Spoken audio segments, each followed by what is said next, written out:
Bonjour à toutes et à tous, j'espère que tout le monde m'entend bien. Aujourd'hui, on se retrouve pour une matinale sur la thématique de la santé-précarité avec une présentation du dispositif d'appui, d'accompagnement et de coordination de parcours de soins complexes pour les patients en situation de précarité. C'est le dispositif e-care.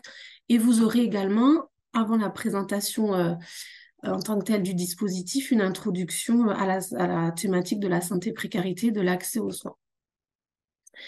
À l'équipe technique d'animation et de coordination, donc vous avez Laura Tchersegui, la coordinatrice régionale du DRAPS, qui est absente aujourd'hui, mais c'est notre coordinatrice. En animation, donc c'est moi-même, Charlène Tesson, je suis référente territoriale pour l'IREPS Occitanie sur le département de la Haute-Garonne. Et en soutien technique, vous avez Angèle Nicole, notre assistante de communication qui travaille à l'IREPS. Donc si vous avez des petits soucis de technique, c'est elle qui va gérer, vous inquiétez pas. Pour les intervenantes, sur la première partie de la matinale, vous aurez Lucie Darras, qui est chargée d'études et de projets pédagogiques à la plateforme APRIS, Apprendre à agir pour réduire les inégalités sociales de santé. Et sur la deuxième partie, pour la présentation du dispositif e-care, vous aurez le docteur Lisa Wanon, qui est médecin généraliste, médecin référent du dispositif e-care et chef de clinique au département universitaire de médecine générale. Et vous aurez également Marie Donus, qui est sociodémographe et coordinatrice du dispositif e-care. Alors, il y en a peut-être qui connaissent déjà, si vous avez déjà assisté à des matinales auparavant. Donc, les matinales, c'est une demi-journée scientifique qui est portée par le dispositif régional d'appui en prévention et promotion de la santé, Occitanie, donc le DRAPS. Il est porté par l'IREPS et il est piloté par l'ARS Occitanie. L'idée de ce programme, c'est de se référer aux besoins des acteurs de terrain. C'est pour ça que vous recevez des évaluations ou voilà, des questionnaires pour qu'on puisse recenser vos besoins. L'idée du dispositif régional d'appui en prévention et promotion de la santé, c'est de s'informer, se former et d'échanger autour des actions de prévention et promotion de la santé. Le DRAPS participe également à la production, à la diffusion de connaissances. Il y a des bibliographies, des données de connaissances que vous pouvez retrouver sur le site du DRAPS. On diffuse des outils et on met en œuvre un programme de formation continue. Le calendrier des formations 2024 a commencé à être mis en ligne sur le site du DRAPS, donc vous pouvez aller voir et vous inscrire aux formations si vous avez envie. Le DRAPS contribue aussi aux politiques de santé publique. On apporte un appui méthodologique aux porteurs d'action. Donc, si vous avez besoin d'aide, vous pouvez revenir vers nous. Dans chacun de vos départements, il y a des référents qui peuvent vous appuyer. On propose également un appui documentaire. Il y a un centre de doc à Toulouse, à la Cité de la Santé, métro Saint-Cyprien, et il y a aussi un centre de doc à Carcassonne. Et on peut aussi vous accompagner sur vos besoins en formation en intra dans vos structures. Et on a également la mise en place de programmes à caractère régional ou local. Vous avez peut-être entendu parler récemment de PSFP, de Fortiche, de Panjo. Voilà, c'est des programmes qui se développent ou qui vont se développer sur l'année à venir. L'objectif des matinales de la recherche du DRAP pour laquelle on se retrouve aujourd'hui, c'est de transférer des connaissances sur des données qui sont issues de la recherche et de les mettre en lien avec des projets de terrain qui sont innovants, prometteurs, qui vont mobiliser à la fois des données probantes, qui ont été validées scientifiquement. Ça peut être un dispositif, ça peut être une recherche interventionnelle, ça peut être un programme. Voilà, ça va dépendre un peu des thématiques et des besoins que vous aurez fait remonter. L'idée, c'est aussi d'évoquer les freins et les conditions de réussite de ces projets, de les questionner, de voir si c'est des projets qui peuvent être transférables sur d'autres départements quand ils sont uniquement sur un département ou une région, et aussi de favoriser les échanges entre les professionnels. En 2023, vous avez eu un cycle de matinale sur la santé des jeunes que vous allez pouvoir retrouver sur le site du DRAPS. Aujourd'hui, donc la matinale santé-précarité. Et vous pouvez noter, le 18 décembre, vous avez une matinale sur la santé des seniors, prévenir la perte d'autonomie des seniors avec une présentation de la Silver Santé Study et du programme ICOP. Donc ça, c'est à venir. Les inscriptions vont bientôt être ouvertes sur le site Internet. Peut-être que certains d'entre vous ont participé il y a 2 jours à la journée d'échange régional sur jeunes, éco-anxiété et promotion de la santé, comprendre et agir. Elle était dans la continuité du cycle santé des jeunes. Et en 2022, il y avait eu aussi la JER sur la santé mentale des adolescents. Pour celle de 2022, tous les supports, les présentations sont disponibles en ligne déjà. Pour celle de 2023, vu que c'était il y a 2 jours, ça va arriver prochainement. Vous pourrez avoir tous les supports. Aujourd'hui, pour cette matinale, je vais faire un court préambule puisque les intervenantes vont elles-mêmes voilà, aborder tous ces sujets-là. Dans une première partie, on va un peu aborder l'accès aux soins voilà, des personnes et des publics en situation de précarité, évoquer les barrières qui freinent leur accès aux soins, que ce soit des barrières économiques, physiques, administratives ou psychologiques qui mettent en péril leur parcours. Parce que ces personnes, étant en rupture de parcours de soins, elles ont tendance à avoir des passages aux urgences plus réguliers et du coup des ruptures de soins. Et après, avec la présentation du dispositif ICARE, on va évoquer l'enjeu de garantir l'équité en santé pour toutes les personnes, favoriser le retour vers le droit commun, renforcer leur capacité d'agir et consolider le lien ville-hôpital. Voilà, n'hésitez pas à poser vos questions dans le chat, on prend note et je vais laisser la parole à Lucie Darras. Donc, bonjour à tous. Je suis ravie de pouvoir introduire cette matinale donc, sur santé et précarité.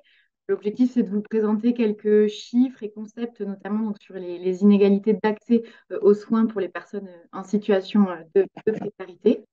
Donc, juste, voilà, juste pour me présenter, donc, je suis Lucie Darras, je suis chargée de projet pédagogique et d'études à la plateforme Aapris. Donc, la plateforme Aapris, c'est une plateforme interdisciplinaire qui est portée par l'équipe Equity du CERPOP et qui a pour objectif de porter un regard croisé, donc pluridisciplinaire, sur les inégalités sociales de santé, donc avec des épidémiologistes, des sociologues, des urbanistes, etc., de pouvoir croiser ces regards et sur les déterminants sociaux de santé.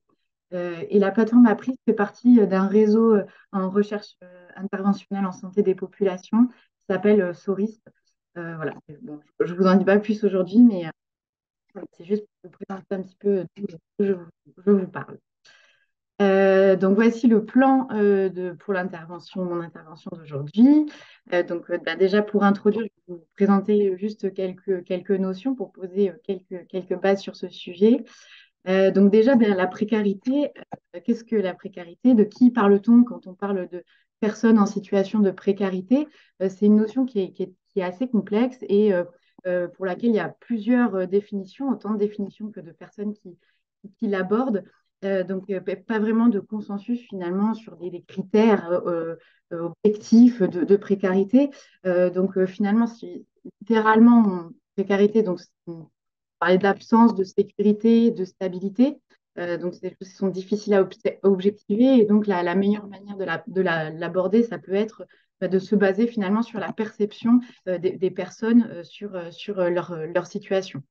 Ce n'est pas synonyme de pauvreté monétaire uniquement, puisqu'il y a d'autres facteurs qui jouent, donc l'exclusion, la situation administrative qui peut jouer, l'autonomie, l'isolement, etc. Donc sur la diapositive, j'ai mis un graphique de ATD Carmon qui est issu d'une recherche participative avec des personnes en situation de pauvreté, qui met bien en avant en fait différentes dimensions de la pauvreté et leur multiplicité et leurs interactions. Donc finalement, la précarité est multiple. Et donc, il faut être vigilant quand on l'aborde voilà, sous un seul mot, puisque derrière, voilà, il y a des personnes avec des problématiques, des besoins et des parcours de vie qui sont différents. Donc, c'est à bien garder à l'esprit quand on souhaite intervenir auprès de ces publics. Par contre, la précarité voilà, confronte ces personnes à des difficultés qui peuvent se rejoindre et notamment les répercussions sur la santé. Et donc, c'est de ça dont on parlera plus précisément aujourd'hui. Juste pour donner quelques chiffres sur la précarité, il y a le logement peut être un bon indicateur de grande précarité. Donc, en 2023, la Fondation Abbé Pierre recensait 330 000 personnes sans domicile fixe. En 2019, 9,2 millions de personnes vivaient sous le seuil de pauvreté selon l'INSEE. Donc voilà, malheureusement, en plus, ce sont des chiffres qui ont plutôt tendance à augmenter avec de plus en plus de femmes et d'enfants dans ces situations de précarité. Par ailleurs, le lien donc, entre précarité et santé, donc voilà, je voulais introduire en vous donnant quelques éléments sur ce lien. Donc là, pour définir la précarité enfin, pour l'aborder, on va regarder au regard du niveau de vie, donc du niveau de revenu. Donc c'est un peu réducteur, mais voilà, c'est une manière en tout cas de pouvoir regarder ce lien. Et donc voilà, sur le graphique, vous avez le quotient de mortalité des hommes en fonction de leur âge. Et donc pour les moins aisés, donc les 5% les moins aisés en bleu et les 5% les plus aisés en orange. Et ça permet de voir en fait des différences de mortalité qui sont visibles finalement à tous les âges, puisque la courbe bleue est toujours au-dessus de la courbe orange. Et puis on constate en fait que ces inégalités, elles démarrent très tôt, puisque voilà, dès 3 ans, on voit que ces deux courbes se séparent et qu'il y a une mortalité plus importante chez les personnes les moins aisées et que ces inégalités s'accroissent et augmentent, notamment à partir de 15-20 ans, qui est notamment l'âge à partir duquel on peut commencer à travailler et où voilà, différents facteurs s'accumulent et augmentent ces inégalités.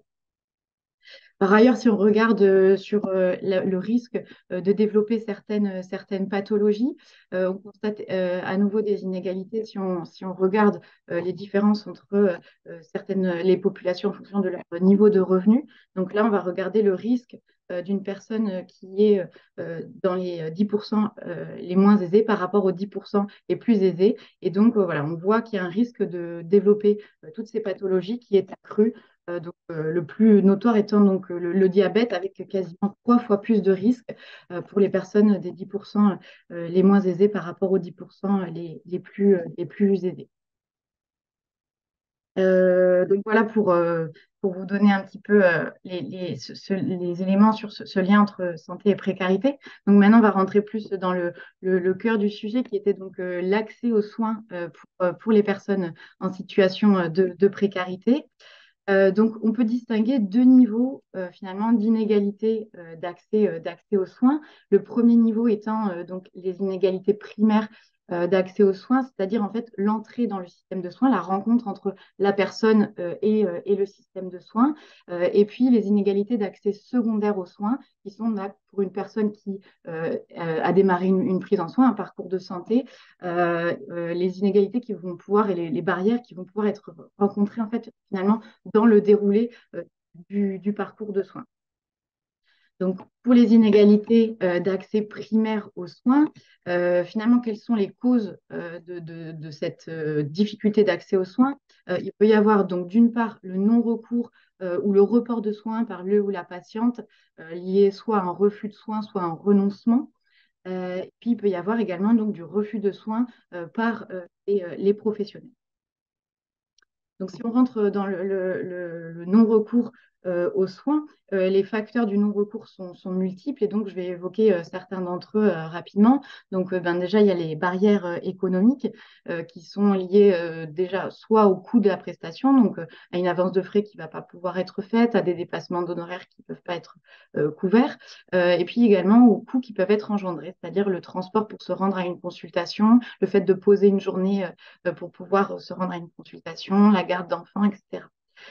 Donc là, on peut identifier déjà des pistes de solutions pour répondre à ces enjeux. Donc, il y a la généralisation du tiers payant. Il y a certaines villes qui ont mis en place une politique de transport gratuit. Il y a certains centres qui peuvent mettre en place de l'accueil pour les enfants qui accompagnent leurs parents à une consultation. Il y a également les barrières physiques qui sont liées à la fois à la répartition de l'offre de soins sur le territoire, également à la disponibilité de l'offre de transport public ou la capacité à avoir son propre moyen de transport, et puis également la mobilité des personnes qui peut être diminuée à cause d'un état de santé, d'un handicap, etc. Et donc, voilà, toutes ces barrières physiques se cumulent également, et donc notamment et génèrent également des inégalités liées aussi des inégalités territoriales. En termes de solutions, on peut parler des démarches d'aller vers, qui sont des démarches qui se développent et qui permettent justement d'aller au plus proche de publics qui sont donc en difficulté d'accès, notamment pour des raisons de barrières physiques et d'autres barrières.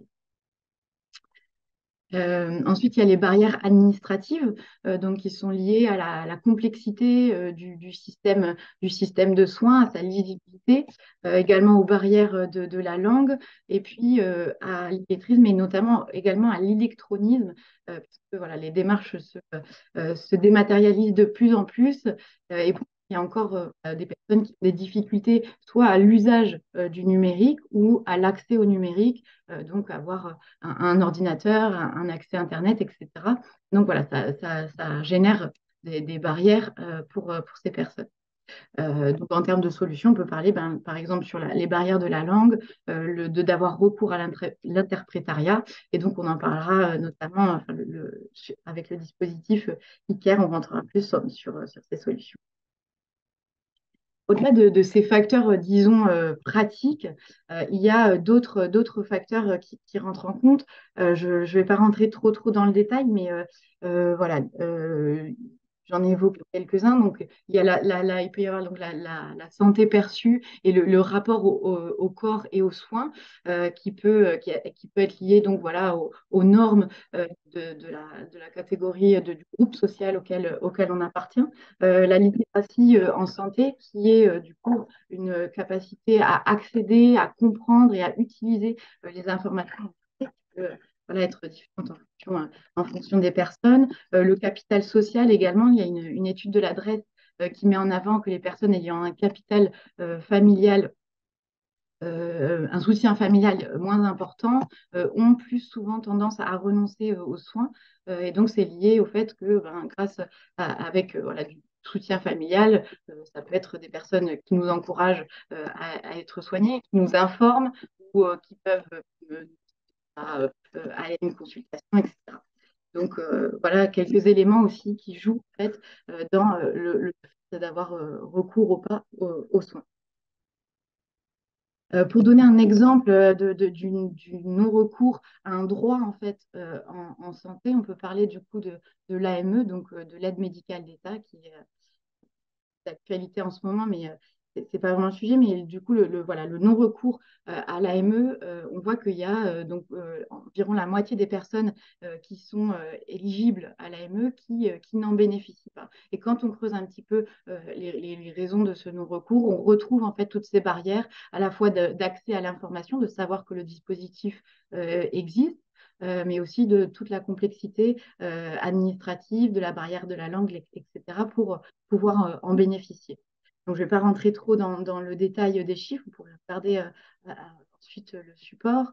Là, il y a un graphique qui permet de voir le pourcentage de bénéficiaires en fonction de la durée du séjour et de la maîtrise de la langue. Et là, on voit bien que la barrière de la langue est très marquée, puisqu'il y a une forte corrélation entre le fait de bénéficier de l'AME et la maîtrise du français. Voilà, après, j'ai juste mis le formulaire à remplir voilà, pour avoir l'aide médicale d'État. Ça permet un peu de se figurer comment voilà, ça peut poser souci quand on ne maîtrise pas le français ou même qu'on est illettré. Voilà, ça permet de se projeter un petit peu. Donc voilà, là, c'était sur la partie donc non recours aux soins. Et il y a également donc le refus de soins par le ou la professionnelle. Donc c'est le deuxième facteur en fait d'inégalité primaire d'accès aux soins. Et donc en fait il y a plusieurs études qui étudient un petit peu ce phénomène. Donc là je vous ai mis les résultats de la plus récente. C'est une étude donc de testing. C'est des personnes qui essaient de prendre rendez-vous avec des appels téléphoniques en prenant un statut voilà, fictif, soit de bénéficiaire de l'AME, soit de la CSS, soit d'une complémentaire classique, on va dire. Et donc, on voit que finalement, pour les généralistes, les ophtalmologues et les pédiatres, il y a un taux d'obtention de rendez-vous qui est significativement plus faible chez les bénéficiaires de l'AME. Ça permet de mettre en avant en fait un refus de soins pour des critères discriminatoires auprès de ces personnes. Et donc après, en termes de raisons, enfin d'hypothèses pour expliquer ces refus de soins, il peut y avoir donc des démarches administratives que les professionnels ne souhaitent pas faire en plus. Il peut y avoir un manque à gagner. Il peut y avoir également toutes les représentations négatives dont héritent en fait les personnes bénéficiant de l'AME, et notamment le fait potentiellement que les consultations vont être plus longues, plus complexes, etc.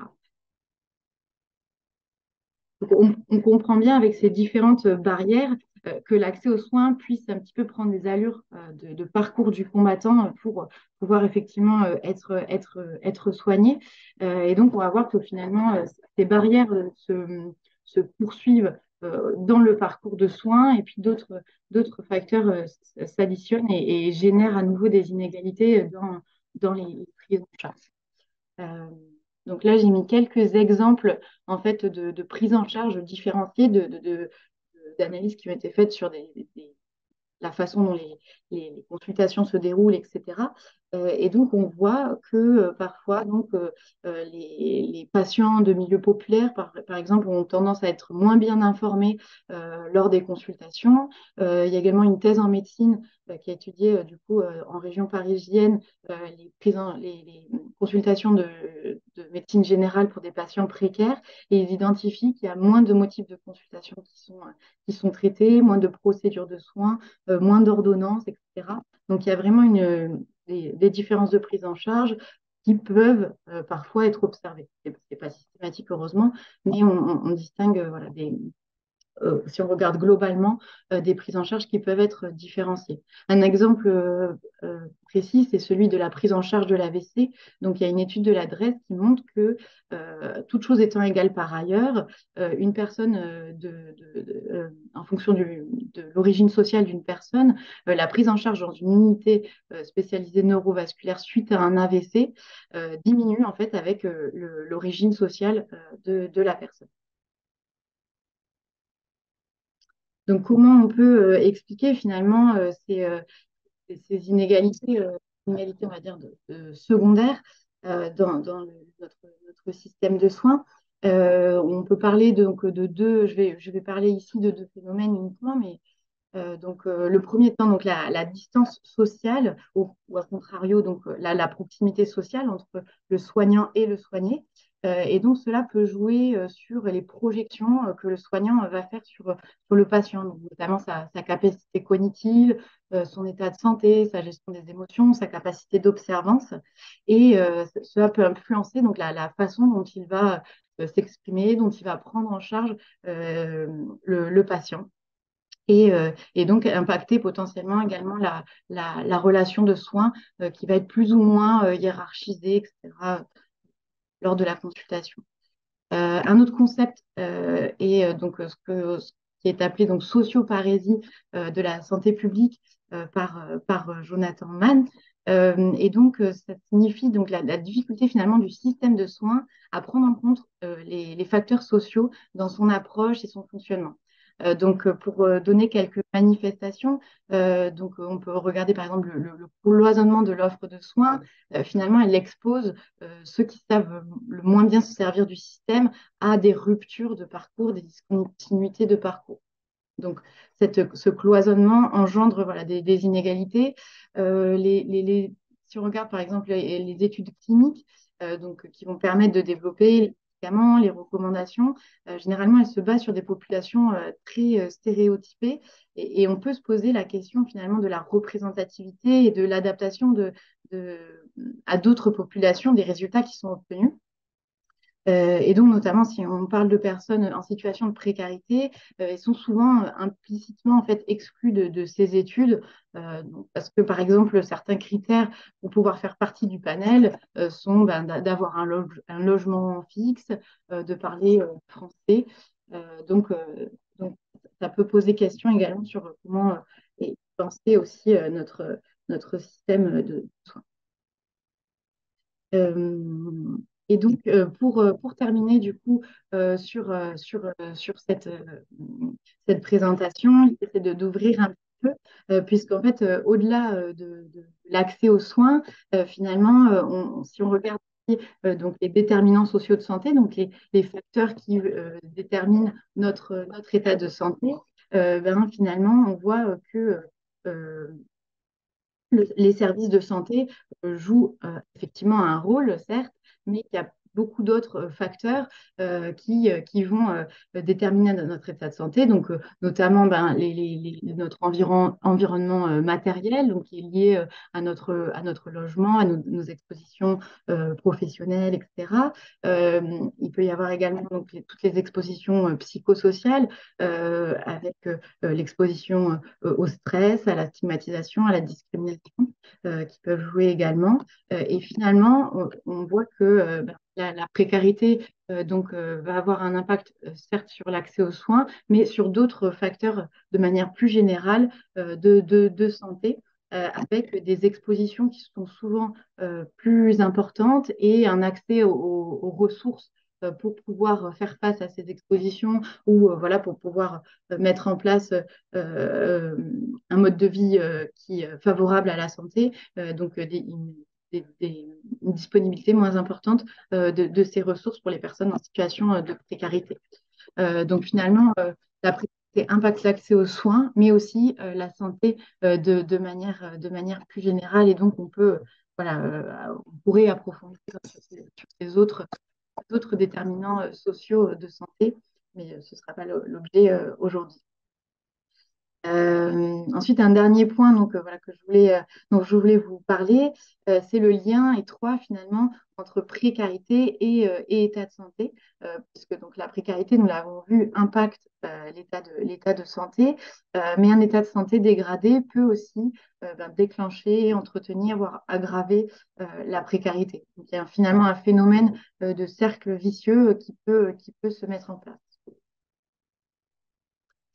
Donc voilà, j'ai fait un peu le tour dans les grandes lignes. On pourrait parler beaucoup plus longtemps de ces sujets-là, mais du coup, dans les grandes lignes de l'impact de la situation de précarité sur l'accès aux soins. C'est des constats qui sont pas très, très réjouissants, mais c'est important de les avoir en tête. Après, il faut quand même souligner pour finir sur une note plus positive que, voilà, en France, on a des dispositifs, des politiques publiques, etc., qui mettent en place des approches pour répondre à ces enjeux-là. Et donc, l'AME en fait partie. J'ai mis juste un petit article, voilà, parce que c'est au cœur de l'actualité. Et puis, surtout, pour partir plus sur le volet des solutions, et je vais laisser la main au dispositif IKEA. Merci Lucie pour votre présentation. Donc, je vais donner la main à Marie Donius et Lisa Wanon qui vont vous présenter le dispositif ICARE. N'hésitez pas, hein, je vous rappelle que vous pouvez poser des questions dans le chat. Bonjour à tous et à toutes, on est en train de partager notre écran, est-ce que vous le voyez bien? Oui, c'est bon. Super. Alors, on va commencer par se présenter un petit peu rapidement. Donc, moi, je suis Lisa Wanon, je suis médecin généraliste sur Toulouse, dans le quartier Bonnefoy, pour ceux qui connaissent. Je suis aussi médecin sur le dispositif ICARE depuis maintenant 3 ans et chef de clinique au département de médecine générale de Toulouse. Et bonjour, Marie Donius, coordinatrice du dispositif ICARE qu'on va vous présenter aujourd'hui. Et je suis arrivée en février 2023. Alors, donc, le dispositif qu'on vous présente aujourd'hui, il y en a peut-être qui en ont déjà entendu parler.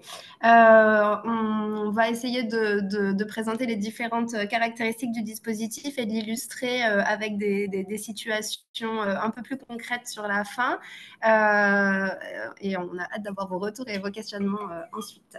Donc, le dispositif ICARE, dispositif d'appui, d'accompagnement et de coordination de parcours de soins complexes pour les patients et patientes en situation de précarité. Donc, pour refaire un tout petit peu le contexte pour ceux qui connaissent peut-être moins bien le CHU de Toulouse, donc ICARE, c'est un dispositif qui appartient au CHU de Toulouse et qui est situé géographiquement au niveau de l'hôpital Lagrave à Toulouse et qui se situe donc au milieu de plusieurs services.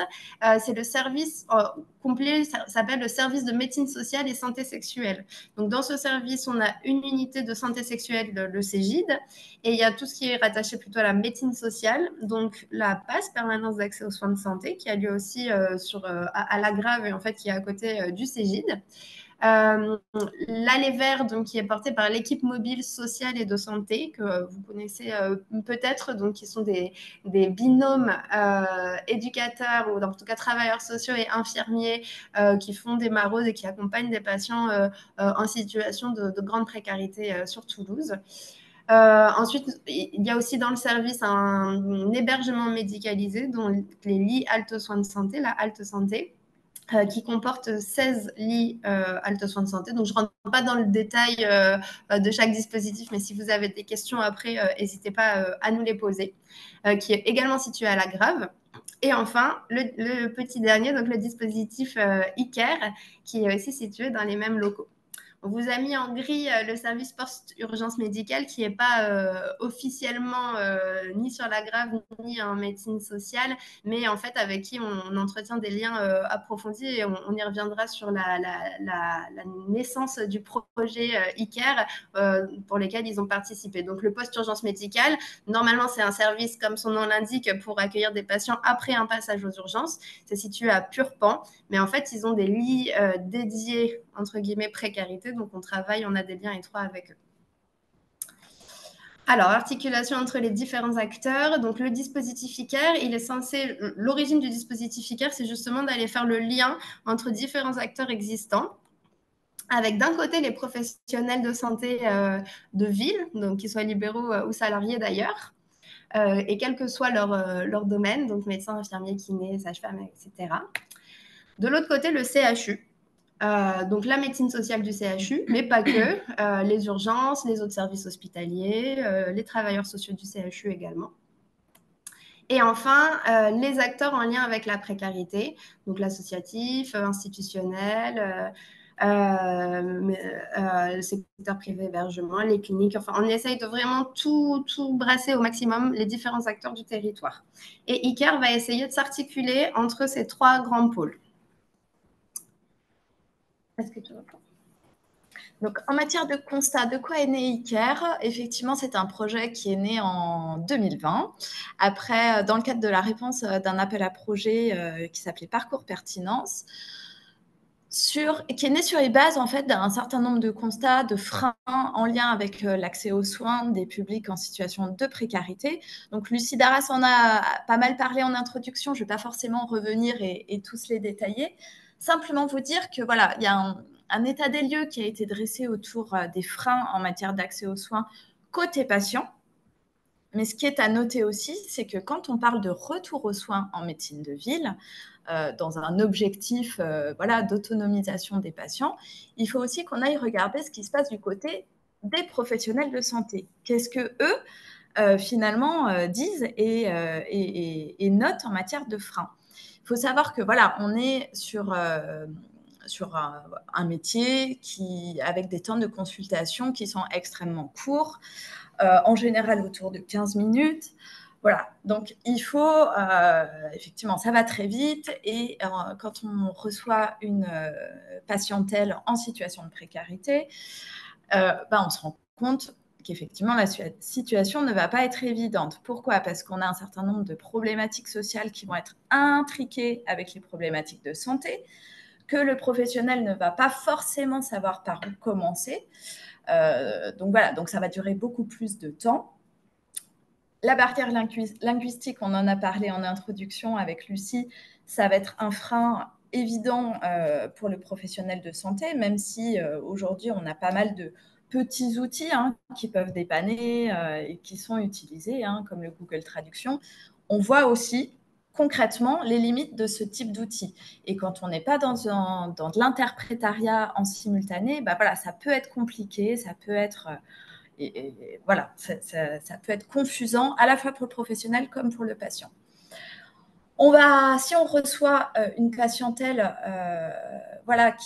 dont on n'a absolument aucun compte-rendu, aucun bilan d'examen, et ça va être compliqué de savoir par où commencer et ça va être compliqué de retracer le parcours de soins / parcours de vie, en fait, parce que les deux vont être extrêmement entremêlés. Donc voilà, donc ça va être le professionnel va se sentir vraiment démuni, on va dire, par ce type de situation. Il y a aussi des difficultés qui nous ont été remontées du côté de l'orientation.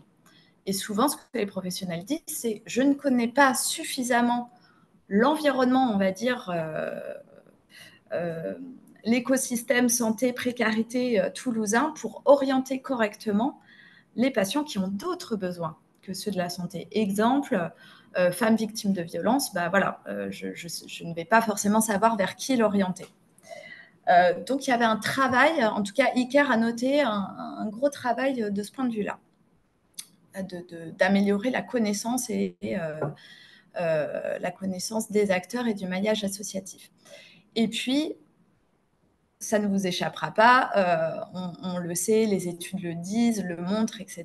Il y a un certain nombre aussi de problématiques liées à la représentation de la précarité qui vont générer un certain nombre de préjugés. Et du coup, voilà, il y a certains patients en fait, qui se sentent complètement discriminés et qui n'ont pas envie de retourner voir le professionnel vers qui on les a orientés. Donc là, il y a un gros travail en fait sur l'environnement du patient.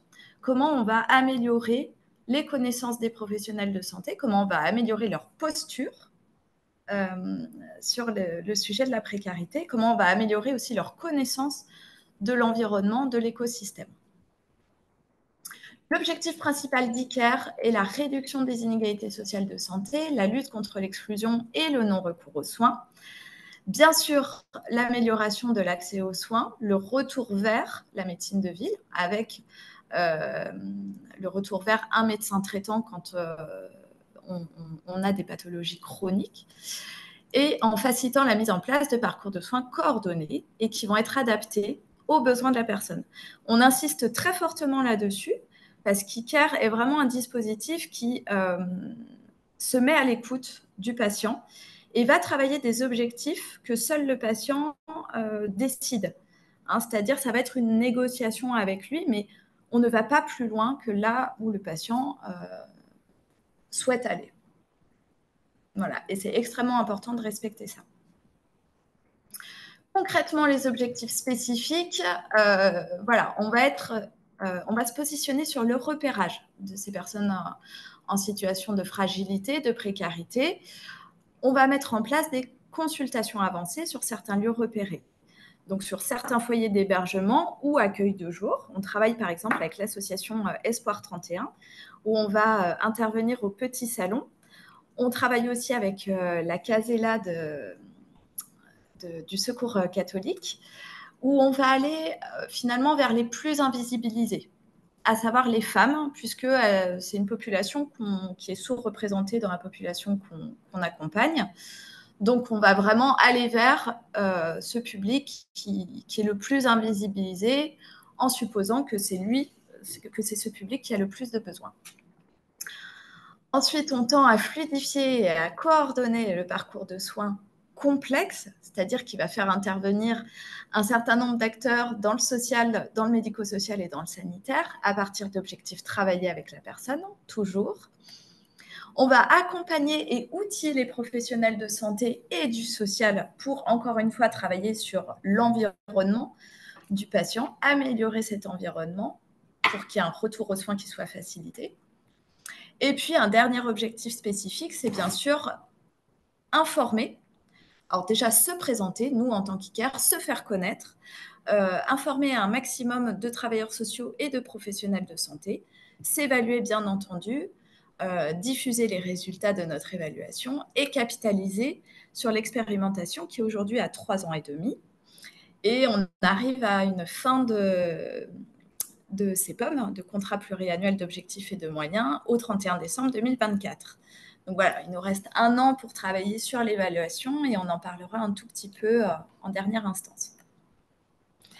Donc le dispositif ICARE, en fait, il s'est créé en 2 temps. Premier temps avec une première réponse à appel à projet où on a créé la mission accompagnement que Lisa vous présentera tout de suite après. Et puis la deuxième partie du projet qui est liée à l'appel à manifestation d'intérêt sur les ISS avec vraiment l'appui au réseau de professionnels de proximité, que ce soit du social comme du sanitaire, pour faciliter les prises en soins. En termes d'équipe, alors nous sommes 5. On a la chance d'avoir 2 médecins dans l'équipe. Chacune travaille à 1 jour semaine sur ICARE. On a une infirmière qui est dédiée à la mission accompagnement, qui fait vraiment, elle, le travail, on va dire, de médiation en santé, sur mesure. Elle travaille au quotidien avec les patients qu'elle accompagne. Voilà, elle fait du sur-mesure, c'est de la dentelle. On est sur des temps relativement longs quand même, puisqu'en moyenne, elle les accompagne sur 1 année. On a une infirmière qui travaille, elle, sur le recrutement de professionnels et le lien avec vraiment le réseau ICARE, la présentation d'ICARE aux libéraux et comment on va introduire ces libéraux dans notre réseau. Et puis, elle va vraiment travailler, elle, sur la facilitation et le parcours complexe également. Et moi qui suis plutôt sur les aspects de communication et sur la formation des professionnels. Donc la première mission, comme vous l'a expliqué Marie, c'est donc ce qu'on appelle nous la mission accompagnement. Donc c'est coordination et accompagnement au parcours de soins des personnes en situation de précarité. Donc c'est la mission sur laquelle moi je travaille en priorité avec notre infirmière accompagnement, mission accompagnement, donc qui est Karine Champrobert. Donc cette mission, on essaye de vous la résumer avec ce diagramme. Elle se divise en fait en 4 phases. La première phase, qui répond à un des objectifs concrets dont vous a parlé Marie, c'est la phase de repérage. La phase de repérage, elle va se multiplier en plusieurs actions. La première action, dont vous a déjà parlé un petit peu Marie, ce sont les consultations avancées ICARE. Donc, ça part du principe qu'en fait, il y a beaucoup de populations, comme vous le savez, qui n'ont pas accès aux soins et qui sont finalement invisibilisées et qu'il faut aller chercher dans les territoires. Si on attend à l'hôpital ou dans les cabinets qui viennent nous voir spontanément, on ne les verra jamais. Donc, pour ça, on a essayé de cibler des structures qui voyaient beaucoup de monde et des personnes en situation en général assez instable, avec notamment des personnes qui n'ont pas forcément de logement stable, qui vont parfois changer de structure d'hébergement. Et donc, on a ciblé pas mal d'accueils de jour. Donc, on a 2 accueils de jour pour femmes dans lesquels on va faire les consultations avancées. C'est ce que vous disiez, Marie.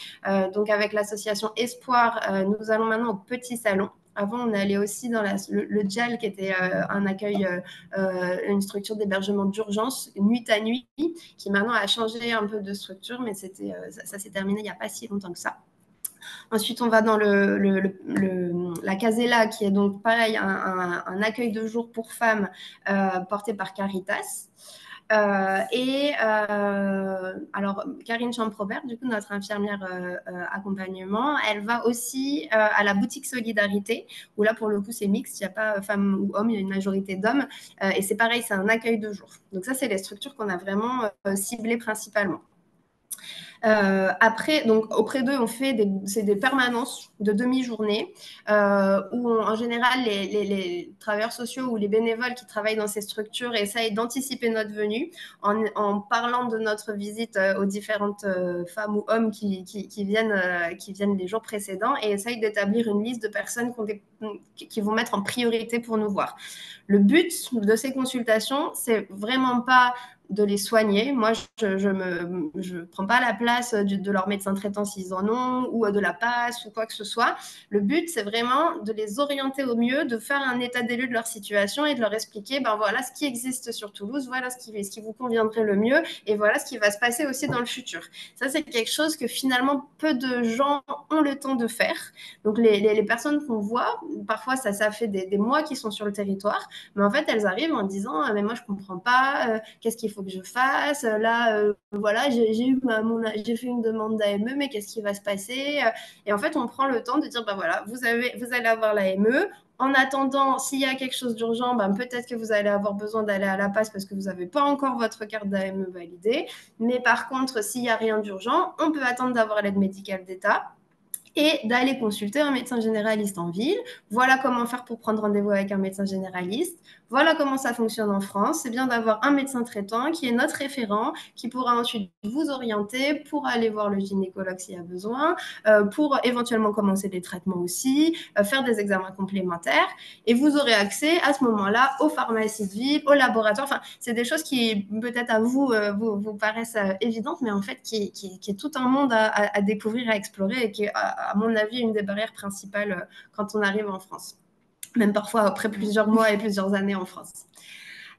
Donc, ces consultations avancées. Alors, parfois, on fait un peu de soins parce que, bien sûr, s'il y a quelqu'un qui est malade, on ne va pas le renvoyer sans rien. Mais c'est vraiment un but d'orientation et d'explication du système de soins en France. Et un petit peu, on fait aussi quand même des actions de prévention. On pose la question des violences, on pose la question des dépistages, notamment chez les femmes, les dépistages gynécologiques, dépistages des IST. Et on essaye d'orienter vers les structures adaptées s'il y a un manque sur ces points-là. Donc ça, c'est tout ce qui va être consultation avancée. Ça va nous permettre donc d'orienter les personnes, mais également de repérer s'il y a des situations particulièrement complexes qui vont nécessiter pas juste un point en consultation lors d'une permanence, mais aussi un accompagnement plus approfondi. Et on reviendra là-dessus. Qu'est-ce qu'on peut proposer avec ICARE pour un accompagnement plus approfondi? La deuxième manière dont on va repérer, c'est en dehors de ces structures d'hébergement d'accueil de jour où on va aller, on est aussi en contact avec beaucoup de partenaires sociaux et notamment des structures d'hébergement avec qui on travaille beaucoup, qui vont connaître ICARE et qui ne vont pas hésiter à nous solliciter pour qu'on vienne sur place si besoin pour évaluer certaines personnes ou bien même juste pour nous poser la question de qu'est-ce qu'ils peuvent faire dans telle ou telle situation. Donc ça, c'est très important. Ça va être la partie, en fait, les 4 petits carrés que vous avez en dessous, c'est souvent, dans l'idée d'ICARE, ça va être relayé plutôt par notre infirmière réseau qui va recevoir des sollicitations qui peuvent venir de travailleurs sociaux, de professionnels de santé, de personnes du CHU, ça peut venir de plein d'endroits et elle est censée pouvoir les réorienter au mieux. Donc répondre à ces sollicitations et éventuellement solliciter l'équipe accompagnement ICARE en disant là, il va falloir aller évaluer une situation parce que c'est un peu complexe et on va voir s'il y a besoin d'un accompagnement ou pas. Donc nous, l'équipe accompagnement, on travaille avec ses partenaires pour aller sur place, pour essayer d'évaluer des situations si besoin, pour aussi se faire connaître et pour voir s'il y a besoin d'un accompagnement éventuellement. Donc, les partenaires sociaux, c'est très important. Les professionnels de santé, c'est très important aussi, notamment les professionnels de ville. Et c'est une population qui n'est pas forcément facile à cibler. C'est des personnes, alors en plus, quand on travaille en libéral, on est très habitué finalement à travailler seul, à avoir un peu nos ressources. Moi, en tant que médecin généraliste, je le vois. Et c'est assez, en médecin généraliste, on est tous surchargés, on n'en prend pas forcément le temps d'aller à ce genre de formation comme ce matin, d'information même comme ce matin, ce qui fait qu'on n'est pas forcément facile à cibler. D'ailleurs, ça a été une difficulté du dispositif ICARE au début, c'est qu'on avait du mal à communiquer auprès d'eux. Et en fait, on voit que ça se développe quand même de plus en plus. Il y a de plus en plus de professionnels de santé qui se retrouvent en difficulté devant une situation parce que, comme vous l'a dit Marie, alors moi, je reçois la semaine dernière une patiente qui m'est adressée pourtant par une association qui arrive et qui, en fait, premier rendez-vous, j'accepte de la prendre alors que normalement, je ne prends pas forcément de nouveaux patients, pas de droit à jour. Qui ne me ramène pas ses dossiers médicaux. Je comprends plus ou moins en baragouinant qu'elle a déjà été vue par le CEVID, qu'il y a un traitement qui a été mis en place, mais je ne sais pas exactement quoi. Puis elle vient avec sa fille, parce que quand même la priorité, c'est que je soigne la rhinopharyngite de sa fille. Et voilà, et ça, c'est notre quotidien en fait en tant que médecin généraliste. Alors plus ou moins selon les personnes, mais en fait, c'est très, très fréquent. Et donc ces situations-là, on est démunis et une des choses qu'on peut faire grâce au dispositif ICARE, c'est tout simplement appeler Clémence Etienne, donc qui est notre infirmière réseau, et se dire voilà, je suis devant cette situation, je ne sais pas quoi faire, il y a l'air d'avoir des pathologies chroniques, il y a un traitement antiviral, je crois, qui a été mis en place, je ne sais pas exactement ce qui se passe, qu'est-ce que je suis censée faire, est-ce que vous pouvez m'aider? Et donc là, on essaye de voir Est-ce que simplement, en ayant l'accord de la personne, on peut aller regarder sur le logiciel de l'hôpital, voir quel est le traitement qui est mis en place pour commencer juste à aider dans l'immédiat le professionnel de santé? Ou est-ce que c'est quand même plus complexe? Et dans ce cas, on envoie l'équipe accompagnement qui va vraiment rencontrer la personne, évaluer la situation et voir s'il y a besoin d'un accompagnement plus approfondi. Donc vraiment, le travail auprès des professionnels de santé libéraux est vraiment très important aussi sur la partie accompagnement. Et puis, on verra après tout ce qu'on propose aussi avec le réseau ICARE pour ces personnes-là. Le CHU, bien sûr, donc on est intra-CHU, ça ne veut pas dire que tout le CHU nous connaît, loin de là, et on essaye aussi de communiquer à l'intérieur du CHU pour que toutes les personnes du CHU, qu'ils soient professionnels de santé ou travailleurs sociaux, puissent aussi repérer des situations problématiques, faire des demandes éventuellement d'orientation à Clémence Etienne et éventuellement des demandes d'évaluation, voire d'accompagnement pour des situations particulièrement complexes, et y compris bien sûr au sein de la médecine sociale. Forcément, il y a des patients qui passent par la PAS, par les LIALT soins de santé, qui vont être repérés par nos collègues et qui vont du coup avoir besoin d'une évaluation ou d'un accompagnement. Donc, en gros, ces différents petits carrés bleus que vous voyez, c'est un peu nos yeux qui nous permettent d'aller regarder dans le plus de structures possibles sur le territoire toulousain les personnes qui vont vraiment être en difficulté, qui vont vraiment avoir besoin d'un accompagnement rapproché. Donc ça, c'est pour tout ce qui est repérage. Ensuite, la deuxième étape, comme je vous le disais, pour les situations déjà un peu plus complexes où on ne peut pas donner une réponse immédiate par téléphone, ça va être l'évaluation. Donc, nous, l'équipe d'accompagnement, en pratique, en général, c'est une sollicitation qui a été faite à notre infirmière réseau Clémence Etienne, qui nous en fait part, et on identifie un lieu, un endroit où on va pouvoir rencontrer la personne. Et ça, en général, ça se fait après avoir échangé avec la personne qui a fait la sollicitation, donc le travailleur social, le médecin, ça peut être plusieurs personnes, infirmiers. Et donc, on fait un premier bilan un petit peu avec le médecin, l'infirmier ou le travailleur social qui nous a sollicité. Et puis ensuite, on rencontre en physique la personne. Ça peut être dans les locaux de la Grave, dans des locaux d'association. Ça peut être aussi au domicile des personnes. Vraiment, on est mobile, on peut aller se déplacer pour rencontrer les gens. On essaye de faire au mieux pour faciliter les choses. Et en fait, c'est un entretien qu'on va faire en binôme, donc infirmière-médecin, pour essayer déjà de comprendre un peu mieux le contexte, le parcours de vie, le contexte social, où on en est des droits, où on en est de la situation d'hébergement, et le point médical. Donc, qu'est-ce qui s'est passé jusqu'à présent, quels sont les antécédents, quels sont les différents intervenants, essayer de faire un point vraiment un petit peu complet, un diagnostic de situation, en fait, on pourrait dire. Suite à cette évaluation, on décide deux options. Soit, finalement, c'est une situation qui est complexe, mais qui peut être résolue sans un vrai accompagnement. Typiquement, en fait, ce qui manque, c'est un médecin traitant pour coordonner le parcours, mais les choses sont plutôt claires, la personne est assez autonome, et dans ce cas, on peut aider à prendre un premier rendez-vous, on peut même accompagner au premier rendez-vous avec le médecin traitant, préparer ce premier rendez-vous, trier tout, les piles comme ça de documents médicaux qui sont souvent un peu sans dessus-dessous pour que ce premier rendez-vous soit bien cadré, avec un dossier par pathologie, par exemple, des droits à jour, tout soit bien clair. Donc ça peut être juste une intervention ponctuelle. Et malheureusement, la plupart du temps, quand on fait des évaluations quand même, on voit que c'est un travail qui va prendre plus que juste une intervention ponctuelle, plus de temps, et qu'il va falloir accompagner cette personne pendant plusieurs mois. Et dans ce cas, on décide d'inclure la personne dans l'accompagnement ICARE.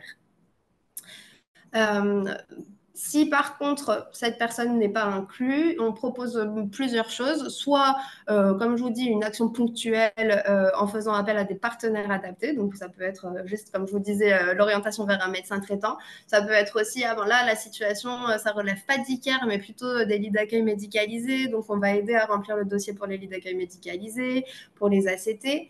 Ou ça peut être aussi, là, la situation, en fait, ce n'est pas tellement qu'elle a besoin d'un accompagnement sur le long terme, mais c'est plus que ça part un peu dans tous les sens, qu'il y a plein de partenaires qui ont été sollicités, que c'est compliqué. Et dans ce cas, on va proposer de faire le point avec les différents partenaires Et parfois, on peut avoir besoin aussi de l'avis de médecins hospitaliers pour avoir un avis. Est-ce qu'il y a besoin potentiellement d'une hospitalisation pour résoudre la situation actuelle?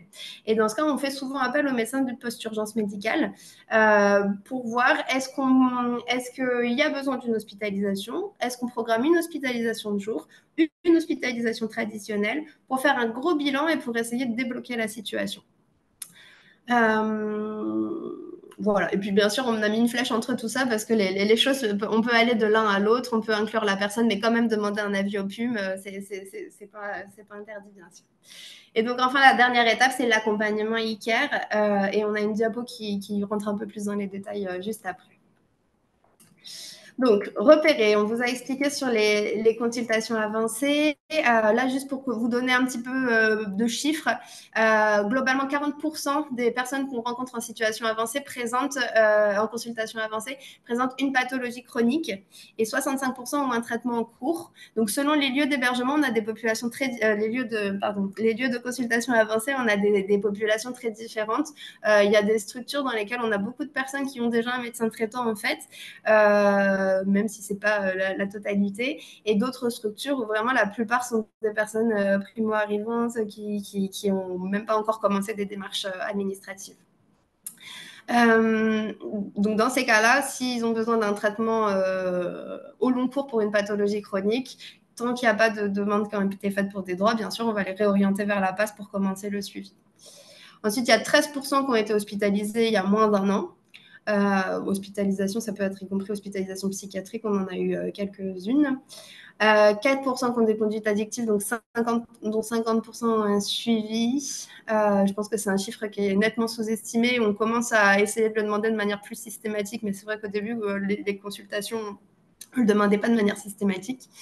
Et au moins 1 sur 5 a subi des violences en France ou lors du parcours migratoire, et je pense que c'est aussi un chiffre qui est sous-estimé. Et pareil, sur les dernières consultations, quand on pose la question de manière systématique, on se rend compte, comme vous vous en doutez, que c'est beaucoup plus fréquent. Et donc ça, je vous ai expliqué pendant la consultation. Donc les personnes sont orientées vers les acteurs adaptés.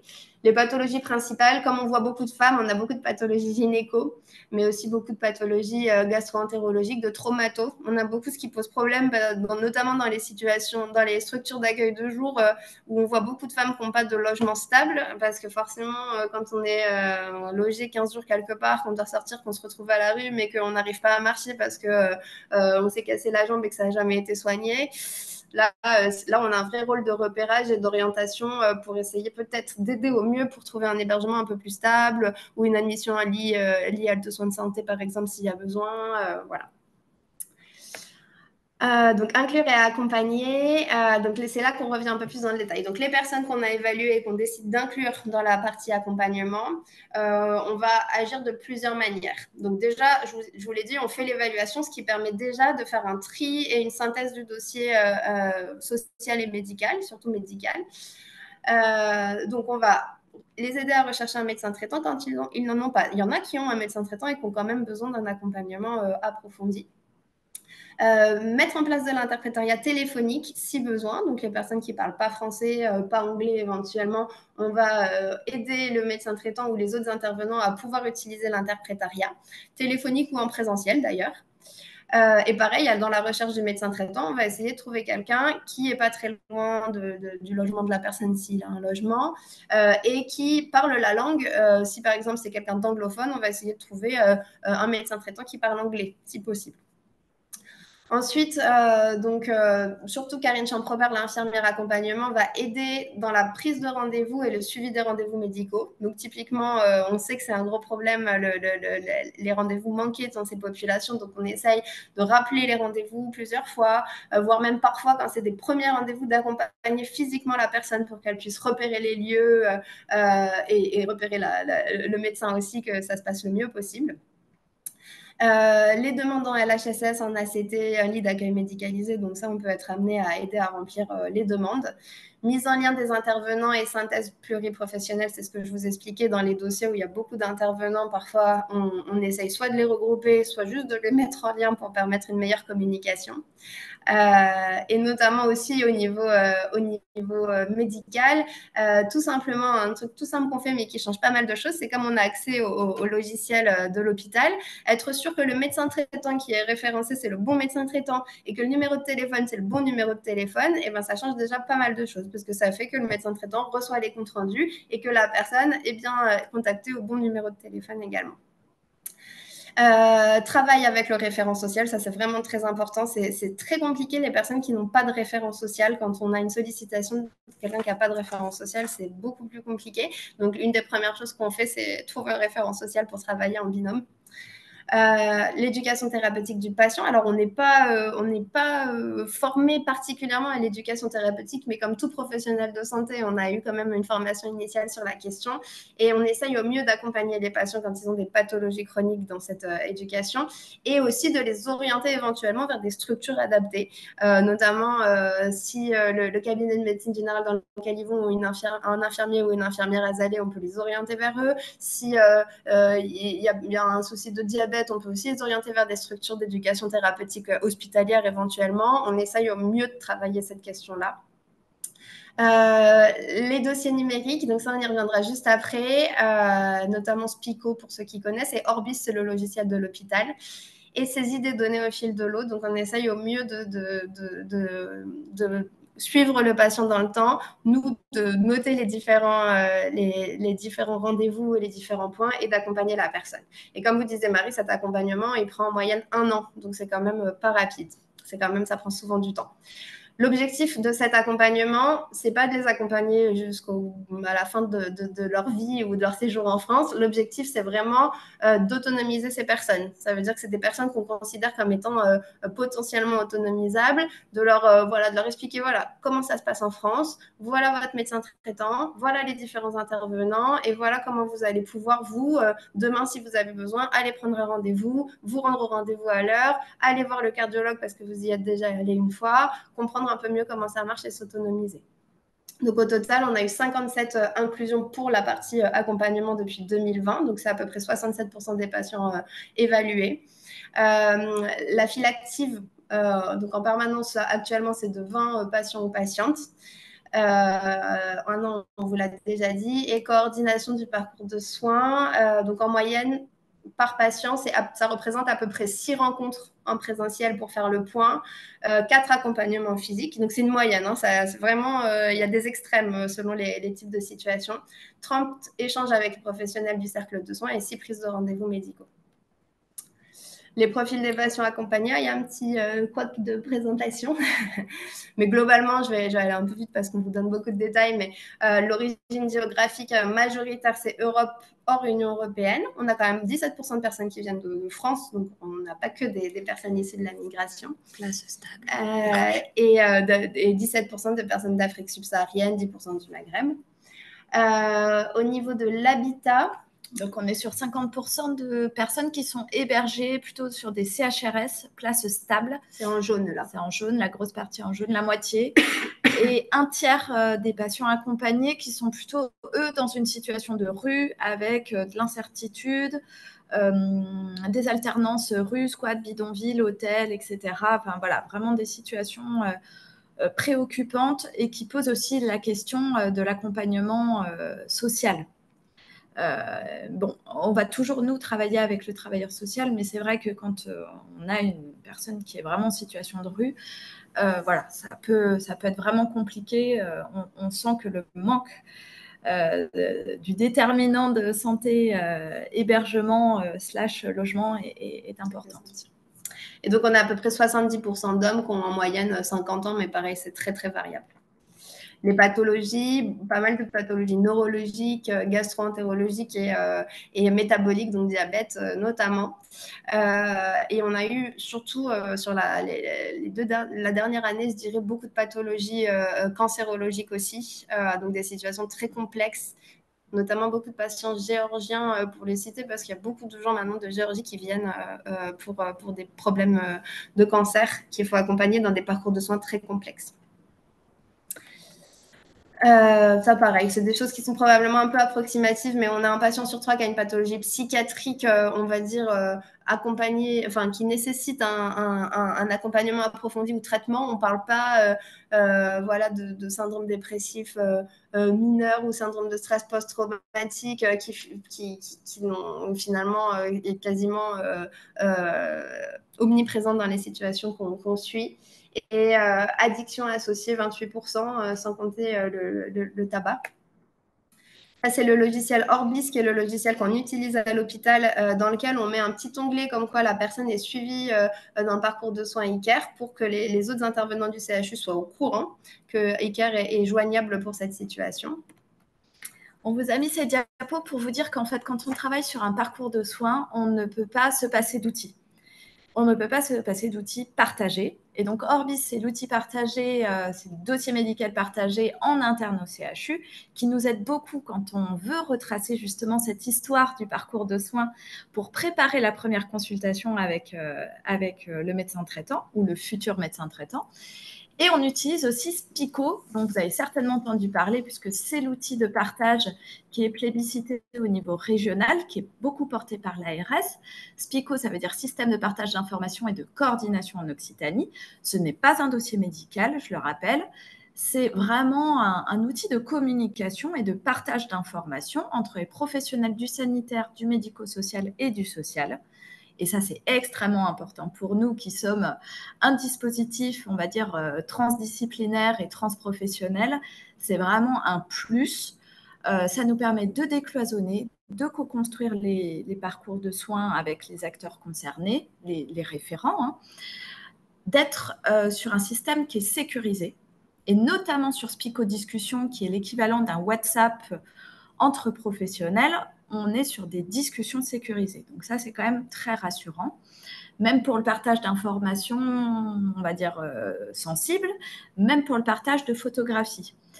Voilà, ça permet d'échanger, de partager au quotidien, donc c'est quand même pas négligeable. Et bien sûr, in fine, de fluidifier le parcours de soins des personnes. Et ce qui est très intéressant avec Spico, c'est qu'il y a des données qui sont sécurisées, fléchées juste professionnels de santé, et des données qui sont fléchées juste travailleurs sociaux, ce qui permet aussi de ne pas rompre le secret médical, par exemple, ou le secret social, je ne sais pas comment on le dit, mais quand même de communiquer les informations importantes, et notamment les rendez-vous prévus pour que tout le monde puisse avoir son rôle dans un parcours de soins harmonieux, en fait. Et donc, Spico nous permet de retracer ce qu'on appelle un cercle de soins.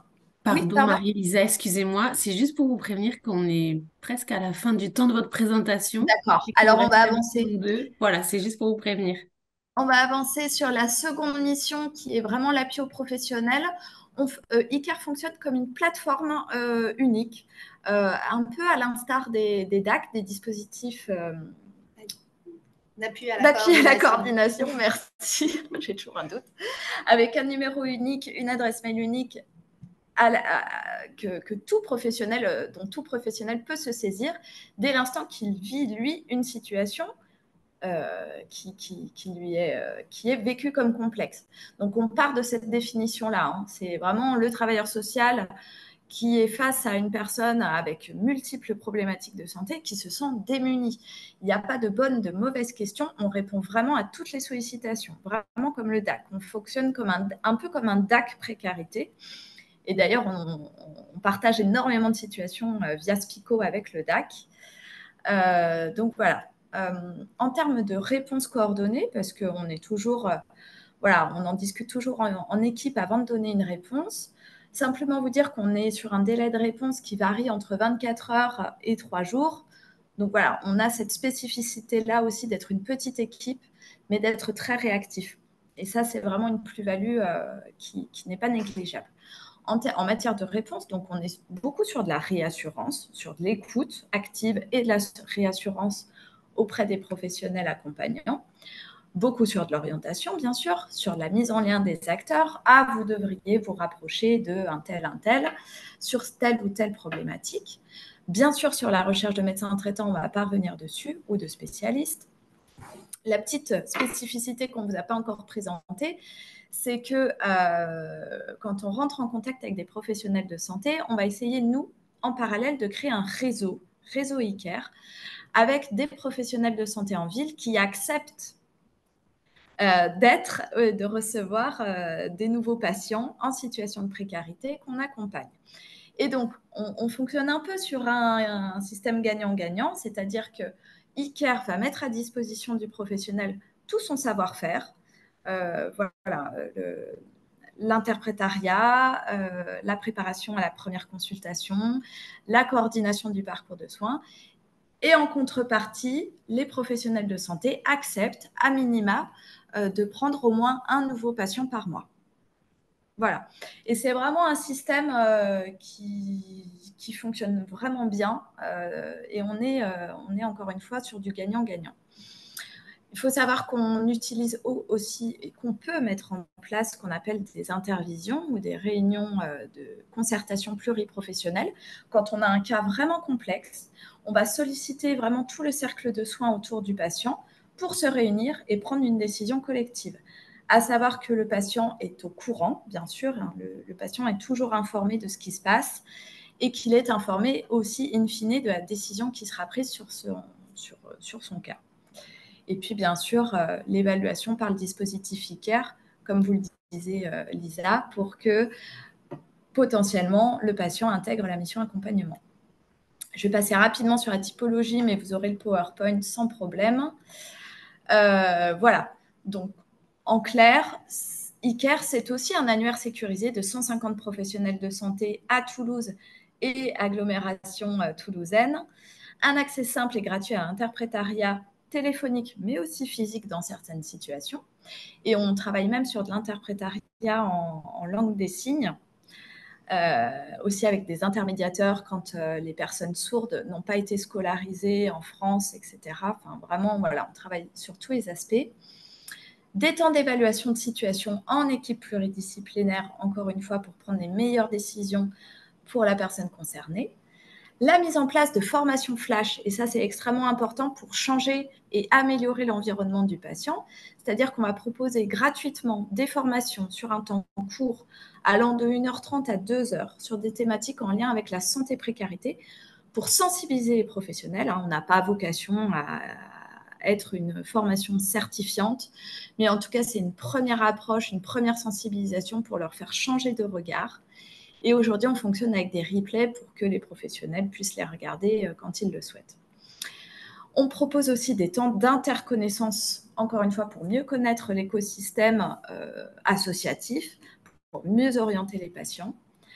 Des intervisions, je ne reviens pas dessus. Une newsletter qui propose des ressources scientifiques, des guides pratiques, des fiches pratiques, des événements sur les thématiques santé-précarité, à Toulouse, mais aussi sur le département, des webinaires gratuits, etc.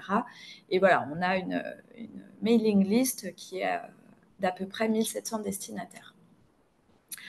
Les formations sur les thématiques, on a dressé pas mal, on a brossé pas mal de thématiques, droit et santé, inégalité sociale de santé et gradient social, désolé pour la faute d'orthographe, alimentation précarité, l'aller vers les plus invisibilisés, interprétariat professionnel et santé, santé mentale et interprétariat, la détection aussi des violences sexuelles, troubles neurocognitifs liés à l'exil et comment mieux accompagner les personnes victimes de violences conjugales. Ça, c'est demain midi.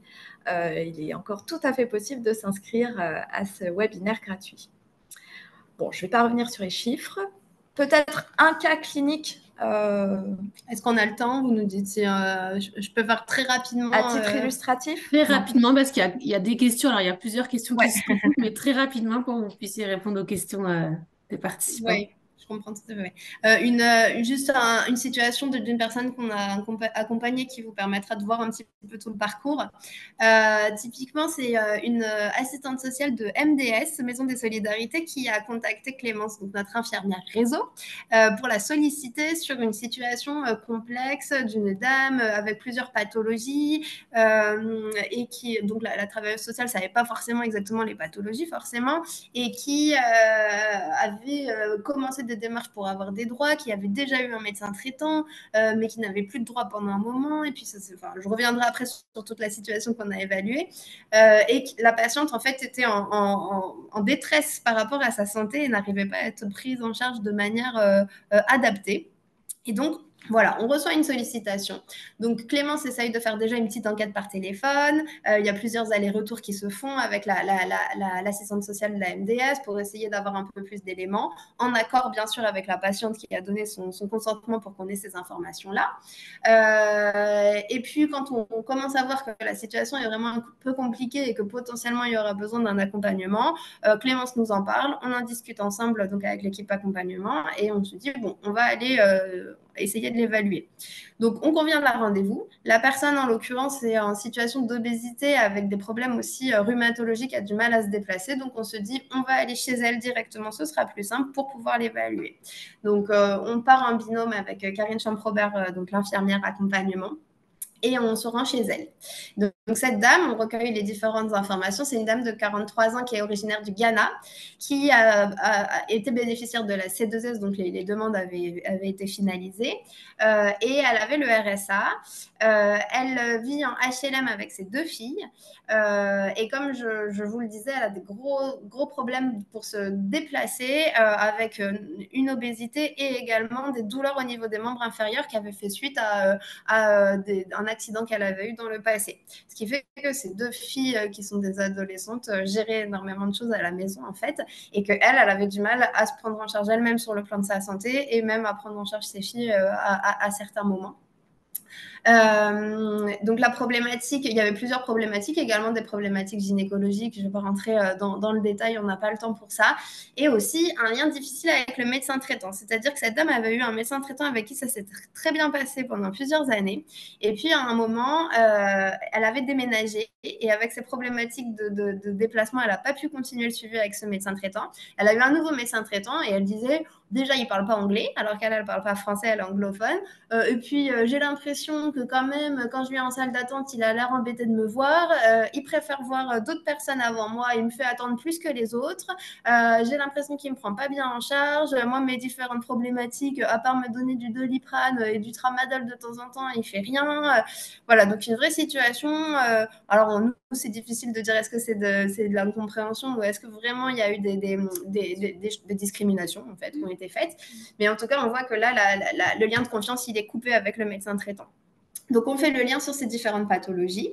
Donc, la problématique de l'obésité, la problématique orthopédique avec ces douleurs des membres inférieurs, la problématique de métrorragie qui entraîne une anémie et donc qui augmente la fatigabilité et donc la difficulté de déplacement. Et on fait un petit point sur le plan social, mais qui est bien géré par l'assistante sociale de la Maison des Solidarités, avec qui on est en contact. Et on fait un bilan à la fin de cette évaluation. À la fin de l'évaluation, ça je vous en ai pas parlé, mais on travaille des objectifs de parcours de soins qui sont en fait basés sur les demandes de la personne. Donc on demande à la personne quels sont ses objectifs prioritaires. Alors c'est des choses qu'on va travailler avec des allers-retours, mais c'est vraiment basé sur ce que souhaite la personne. Donc cette personne, elle souhaitait avant tout un nouveau médecin traitant avec qui ça se passerait bien, qui serait pas trop loin pour qu'elle puisse se déplacer, voire qu'il puisse faire des visites à domicile, et on sait que c'est rare, et éventuellement un accompagnement sur ces différentes pathologies également. Donc, les freins au parcours qu'on a pu identifier chez cette personne, ça va être le handicap physique, qui est très important, la méconnaissance du système de soins, parce que finalement, elle ne savait pas très bien comment faire pour prendre un nouveau médecin traitant éventuellement. Est-ce qu'elle avait le droit de le faire? Comment elle pouvait le faire? Est-ce que c'était possible d'avoir des visites à domicile? Est-ce que c'est possible de prendre un rendez-vous chez le gynéco si le médecin traitant ne le propose pas? Tout ça, c'était des questionnements qu'elle pouvait avoir. La barrière de la langue, bien qu'elle soit anglophone, ça reste une vraie barrière de la langue. Et le sentiment de prise en soin discriminatoire. Donc, pour aller lutter contre ces freins, on a essayé premièrement de lui trouver un nouveau médecin traitant qui n'était pas trop loin de chez elle. Alors, on n'a pas trouvé quelqu'un qui faisait des visites, mais elle arrive quand même à se déplacer un petit peu, qui était anglophone et qui fait partie de notre annuaire ICARE. Donc, on regarde dans notre annuaire une personne qu'on n'avait pas sollicitée dans le dernier mois et donc un médecin traitant qu'on pouvait solliciter pour reprendre une nouvelle personne qui est anglophone. Donc, on l'a aidé pour la prise de ce premier rendez-vous. On l'a accompagné de manière physique. Donc, Karine Champrobert l'a accompagné physiquement à ce premier rendez-vous pour lui montrer le lieu, pour faire le lien lors du premier rendez-vous avec un dossier médical qui avait été trié, avec un courrier de ma part qui faisait état des lieux de la situation médicale actuelle, ce qui permet au médecin traitant de gagner beaucoup de temps lors de la première consultation. Et ensuite, aussi, la présence de Karine au moment de la première consultation, ça permet de savoir quelles vont être les orientations de la prise en soin du médecin traitant pour cette personne. Et notamment, s'il y a des rendez-vous avec des spécialistes qui sont demandés, l'aide à la prise de rendez-vous avec ces spécialistes et éventuellement l'accompagnement au premier rendez-vous. Notamment, il y a eu un rendez-vous gynéco qui a été demandé, un rendez-vous cardiologique. Et ce qui est important, c'est qu'on a vraiment essayé d'autonomiser la personne dans le système de soins. Donc, cette personne, elle connaissait la clinique Pasteur, pour ne pas la citer parce qu'elle habitait à côté. Et donc, on lui a dit, puisque vous connaissez, vous y êtes déjà allé, essayez d'aller prendre votre rendez-vous en radiologie et vous nous dites s'il y a une difficulté. Donc, elle y a été. Ça s'est bien passé. Puis, il y a eu un rendez-vous cardio. Là, elle disait, bon, là, j'ai pas vraiment réussi à trouver où c'était. Donc, on l'a aidée, on l'a accompagnée pour la prise de rendez-vous et pour le premier rendez-vous. Et pareil, là, on continue de l'accompagner. On est en contact régulier avec elle. Elle a un rendez-vous cardio prévu ce soir qui a été pris il y a 6 mois, comme toujours chez le cardiologue. Et on lui envoie un petit message de rappel comme quoi elle a le rendez-vous cardio. On la laisse aller dans ses rendez-vous de consultation médecin généraliste. On voit si elle sait toujours comment prendre les rendez-vous et ça se passe très bien. Elle s'autonomise de plus en plus. Mais on fait le lien, être sûr qu'elle n'ait pas besoin de nous assez régulièrement. Je ne vous fais pas le deuxième parcours, mais on pourra en revenir dessus. Charlène, est-ce qu'on a le temps de passer à l'évaluation ou est-ce qu'on il y a quand même quelques questions. S'il y a juste cette diapo, si tu arrives à la condenser. Mais simplement vous dire qu'on est sur une évaluation de dispositif assez classique, c'est-à-dire avec une 60aine d'indicateurs qui ont été posés à la fois sur le processus, sur l'activité, sur le résultat, en cohérence avec l'ARS. C'est un dispositif qui est uniquement financé par l'ARS aujourd'hui. Et en plus de ça, on utilise une grille qu'on appelle la grille pouvoir d'agir ou alors grille autonomie, on ne s'est pas encore fixé sur le nom, mais en fait qui nous permet de mesurer au moment de l'inclusion dans la mission accompagnement et à la sortie du dispositif ICARE qui va nous permettre un peu de mesurer, de mesurer un peu l'autonomie que la personne a gagnée en matière à la fois de connaissances, mais aussi en matière d'autonomie dans son propre parcours. Donc, elle est volontairement très courte pour aussi permettre aux patients de répondre facilement. Et je voulais simplement aussi vous parler des monographies qu'on réalise, encore une fois, auprès des patients qui sont sortis du dispositif, simplement pour faire une rétrospective du parcours de soins et la place qu'ICARE a joué dans ce parcours de soins.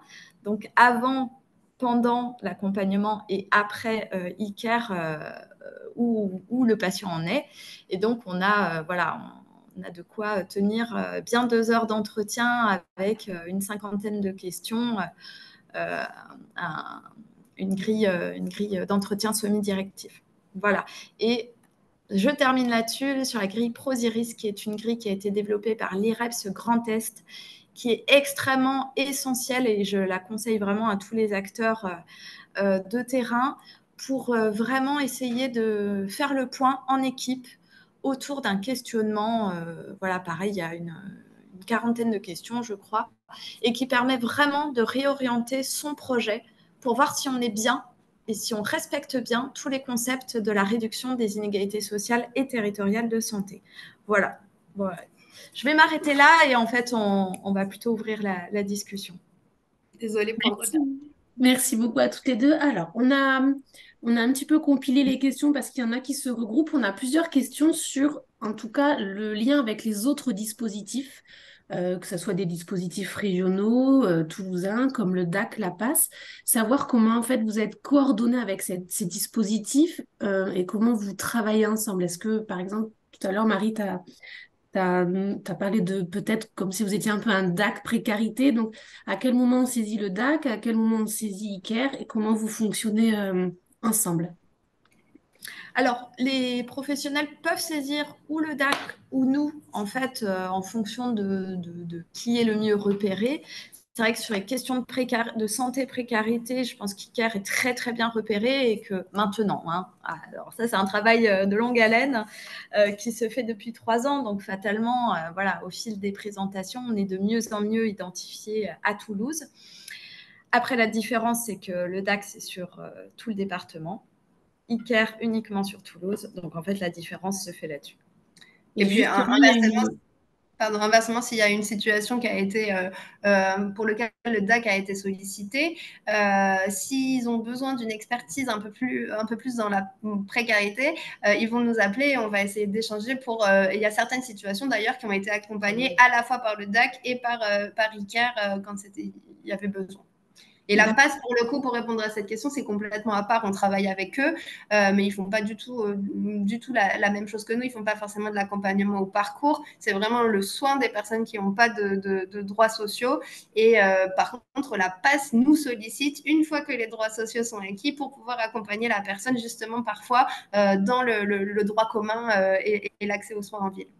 En fait, la différence, c'est que la PASS accueille des patients qui n'ont pas de droit ouvert en général ou incomplet et qu'ICARE est plutôt sur des patients qui ont des droits ouverts. On a les deux sur ICARE, mais disons qu'avec ICARE, tant qu'ils n'ont pas de droits ouverts, la seule chose qu'on va pouvoir faire, c'est les orienter vers la PASS en attendant qu'ils aient des droits ouverts et ensuite on les accompagne vers la suite.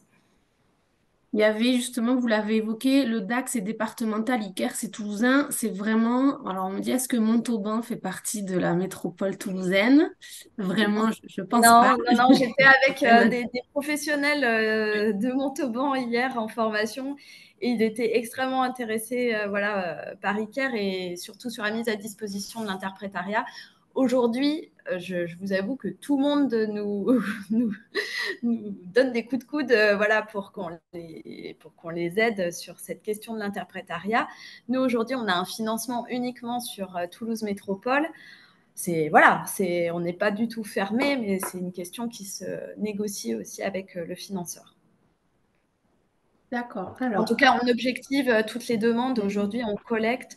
J'étais la semaine dernière à Saint-Gaudens, qui, eux, même au centre hospitalier, n'ont pas accès à l'interprétariat ni téléphonique ni physique.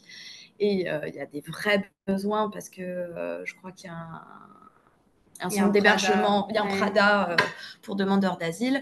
Donc, il y a des gros besoins, il n'y a absolument rien. Et voilà, on essaye d'objectiver toutes ces demandes et de les faire remonter à l'ARS aujourd'hui. D'accord. Toujours une question un peu en lien avec le dispositif et les partenariats. Est-ce que vous êtes conventionné avec les autres structures pour lesquelles vous intervenez ou c'est juste un développement de réseau mais qu'il n'y a pas quelque chose de contractualisé? Alors, les seules conventions qu'on a, c'est avec les accueils de jour dans lesquels on fait des consultations avancées. Là, on a mis en place des conventions. On a mis en place des conventions aussi avec Cofrimi et avec Interpretis, avec qui on travaille sur interprétariat en langue des signes. Après, globalement, c'est du partenariat, en bonne intelligence, on va dire, sans forcément de convention. Ouais. D'accord. Alors, j'essaie de louper aucune question. On a une autre question. Est-ce que vous intervenez aussi dans le secteur de précarité et dépendance et dans la recherche, par exemple, de places en EHPAD? Est-ce que ça, c'est quelque chose pour lequel on peut vous solliciter? C'est une très bonne question. Oui, alors on intervient, oui. On a beaucoup de sollicitations sur cette question-là. Parfois, d'ailleurs, du DAC 31 aussi, qui sont beaucoup sollicités pour ces problématiques-là. Est-ce qu'on a une solution miracle? Non. Par contre, on a quand même une aide assez importante du PUM là-dessus, notamment donc du post-urgence médicale, notamment une assistante sociale. Comment tu connais son nom? Je me souviens. L'assistante sociale du PUM, elle est vraiment super et très très calée sur ces questionnements-là. Notamment, le PUM a participé à une formation flash qu'on a fait sur les mesures de protection Et ça, c'était très intéressant, je pense, pour nos partenaires. Mais aussi, parfois, on va les solliciter sur des situations précises où on est bloqué pour des demandes d'EHPAD avec des bas revenus. Qu'est-ce qu'on peut faire? Elle va des fois vraiment nous débloquer des situations. Et ça peut arriver notamment sans accompagner le patient, sans qu'il rentre dans la partie accompagnement, mais qu'on propose une intervision, donc des sortes de RCP médico-social, où on peut demander l'avis du PUM au préalable et qu'on mette en lien les différents partenaires sociaux déjà, parce que des fois, ces situations, ils ont déjà été mis en lien avec plusieurs partenaires sociaux et de santé, et pour permettre d'essayer de résoudre cette situation au mieux. Mais c'est vrai que c'est des situations très problématiques et parfois, ça peut ramer pendant un petit moment. Alors après, on a un petit peu des questions sur voilà, votre système pour repérer, évaluer, inclure et accompagner. Je crois que vous l'avez dit dans la présentation, vous pouvez prendre en charge, en tout cas faire des évaluations sur des personnes en situation de handicap. Si elles ont un handicap, ça voilà, je pense que ça avait été répondu dans votre présentation. Il y avait une question sur la moyenne d'âge de vos patients. Alors je sais qu'on est passé un petit peu rapidement sur la diapo. Je rappelle que vous aurez la présentation, donc vous pourrez avoir toutes ces données un petit peu plus. Voilà, je vois que vous êtes en train de revenir dessus. Pour les patients accompagnés, c'est autour de 50 ans. Avec aussi des âges avancés. Hein. Là, il y a une personne de 86 ans qu'on a accompagnée. Et par contre, pour les sollicitations, on est sollicité alors plutôt sur des personnes, je crois que la moyenne d'âge est sur 45-44 ans. Et on peut être aussi sollicité pour des enfants. Alors, pour l'instant, ICARE n'a pas de financement pour répondre aux problématiques des enfants. Normalement, on est financé pour un public adulte. Mais en fait, quand on répond aux sollicitations d'une famille, fatalement, parfois, il y a aussi beaucoup de questions concernant les enfants. On y répond quand même. Aujourd'hui, voilà. Après, à voir comment ça évolue, mais on a tendance à répéter que c'est plutôt pour les adultes, mais on laisse personne sur le bas-côté, évidemment. D'accord. Après, une autre question, est-ce que vous avez des critères de précarité? C'est-à-dire que quand vous faites l'évaluation, est-ce que vous avez voilà, une grille? C'est une bonne question. Voilà. Sur quoi vous vous basez pour dire cette personne en situation de précarité, on peut l'inclure? Ouais, c'est une très bonne question, au sens où il n'y a pas de définition en fait figée de la précarité. Aujourd'hui, on tâtonne tous autour de la précarité. Est-ce que c'est de la fragilité, de la vulnérabilité? Est-ce qu'on parle de précarité financière, de précarité ressentie? C'est toujours très compliqué ces questions-là, on ne va pas se mentir. Nous, notre critère, en tout cas sur les sollicitations, c'est vraiment la complexité qui va être vécue par le travailleur social ou par le médecin qui nous interpelle. Voilà, on part plutôt de là. Après, quand même, sur la partie accompagnement, il faut que nos critères, c'est vraiment que la personne soit adulte, ait des pathologies chroniques et soit manifestement dans un cumul de fragilité. Elle peut avoir son logement personnel, mais voilà, il y a d'autres fragilités qui font que, par exemple, elle est dans une précarité relationnelle extrêmement, dans un isolement social extrêmement notable. Voilà, mais toutes ces frontières-là, je suis d'accord avec vous, elles sont extrêmement floues. Parfois, on se pose souvent la question en équipe, est-ce qu'on prend, est-ce qu'on ne prend pas, est-ce qu'on est dans notre rôle ou est-ce qu'on est à côté? Le DAC se pose les mêmes questions. On voit que voilà, tout est très, très flou. Et on tâtonne tous sur ces questions-là. Je sais que les collègues sur le médico-social font exactement comme nous. On s'adapte. C'est une réflexion en équipe. Voilà. Ouais, exactement. Ok. Alors après, sur l'accompagnement, vous avez évoqué le fait que vous pouviez, en tant que médecin ou même l'infirmière, se déplacer à accompagner les personnes sur les rendez-vous. On a une question sur la prise en charge des déplacements et sur les accompagnements en rendez-vous médicaux. Voilà, je pense, alors c'est Madame Reich, si jamais je ne restitue pas correctement votre question, qui prend en charge ces déplacements? Est-ce que c'est ICARE? Est-ce que c'est la sécurité sociale? Je pense, voilà, comment ça se met en place? Non. Alors en fait, ça va être vraiment selon la situation. Quand c'est des personnes qui peuvent se déplacer, qui n'ont pas de problématiques on va dire de déplacement physique ou psychologique, on essaye de favoriser ce qui va être possible de renouveler. Donc, par exemple, utiliser les transports en commun parce qu'on sait que la fois d'après, quand ils auront un rendez-vous, ils sauront refaire le même cheminement pour aller à leur rendez-vous. Donc, c'est vraiment ce qu'on favorise en premier lieu. Parfois, ça peut nous arriver de donner un ticket de métro, par exemple, pour des gens qui n'ont pas encore de titre de transport. Et parfois, alors soit c'est plutôt Karine, l'infirmière qui le fait, mais soit elle va les chercher à domicile, elle les accompagne sur tout le trajet, soit elle leur donne un point de rendez-vous qu'ils ont bien identifié pour les accompagner physiquement. Mais quand on dit accompagnement physique, ça sous-entend pas forcément un accompagnement avec un véhicule, hein. Ça peut être vraiment à pied ou en transport.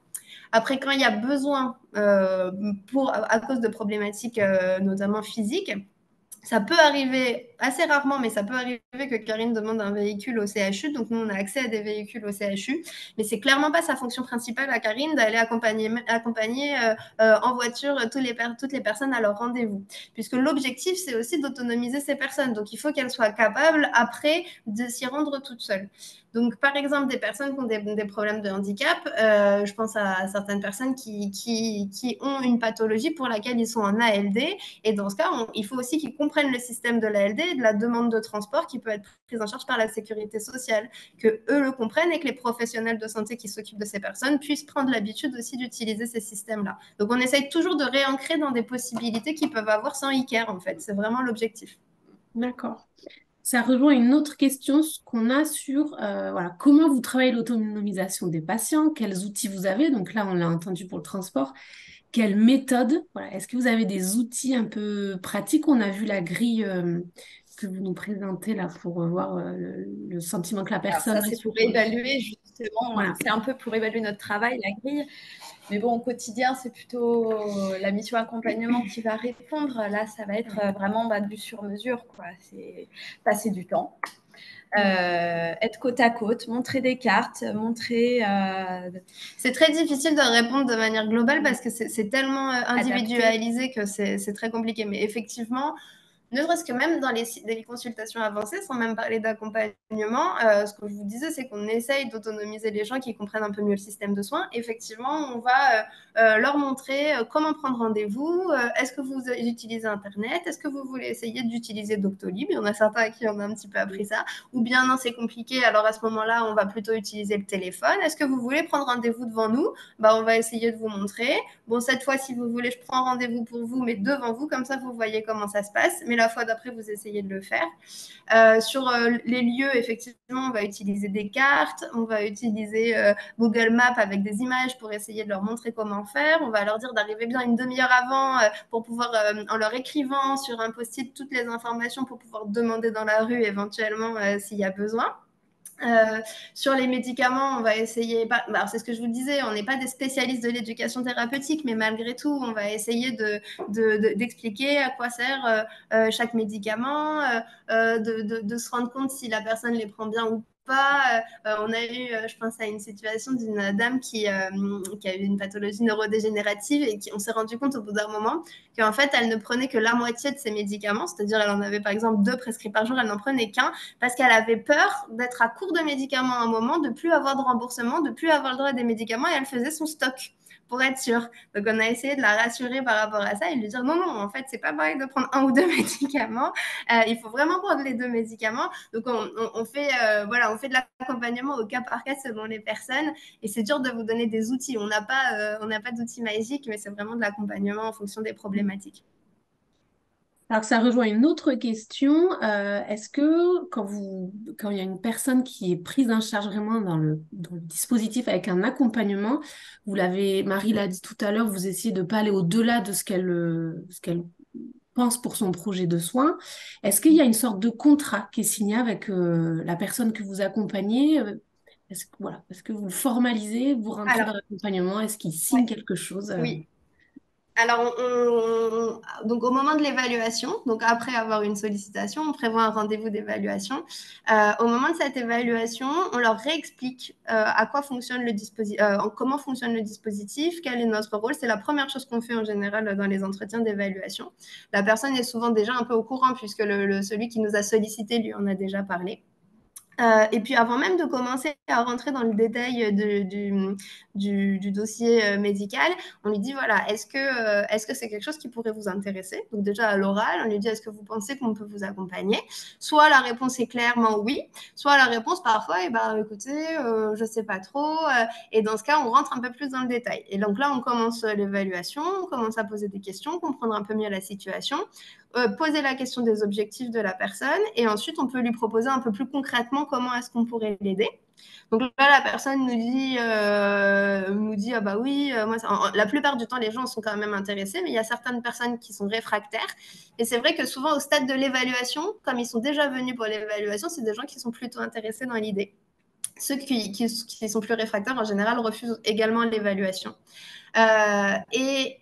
Ensuite, à la fin de cet entretien d'évaluation, on leur fait signer une feuille de consentement qui n'est pas forcément uniquement ciblée sur le fait qu'ils rentrent dans l'inclusion. Ce n'est pas une fiche d'inclusion dans un dispositif, c'est vraiment le consentement et le fait qu'ils nous donnent l'accord d'aller regarder des informations médicales le concernant sur Orbis, le logiciel de l'hôpital, de se mettre en contact avec les différents intervenants.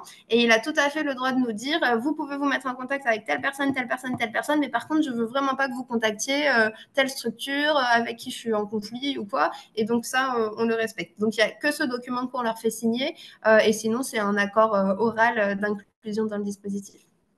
Du coup, votre réponse répond aussi à une question qui était est-ce qu'il y a une demande de consentement pour ce partage d'informations interstructure et interprofessionnelle? Donc, ça répond aussi à cette question. Après, on a des questions sur les outils. Est-ce que Orbis, est-ce que Spico, comment on peut y accéder? Est-ce que Orbis, c'est que intra-CHU de Toulouse? Est-ce que Pico, ça peut être éligible par des personnes qui sont conseillères en insertion professionnelle? Et je mets la troisième ensemble pour faire qu'une seule question. Est-ce que l'annuaire sécurisé, est-ce qu'il est complémentaire à l'annuaire santé qui existe déjà pour les professionnels libéraux?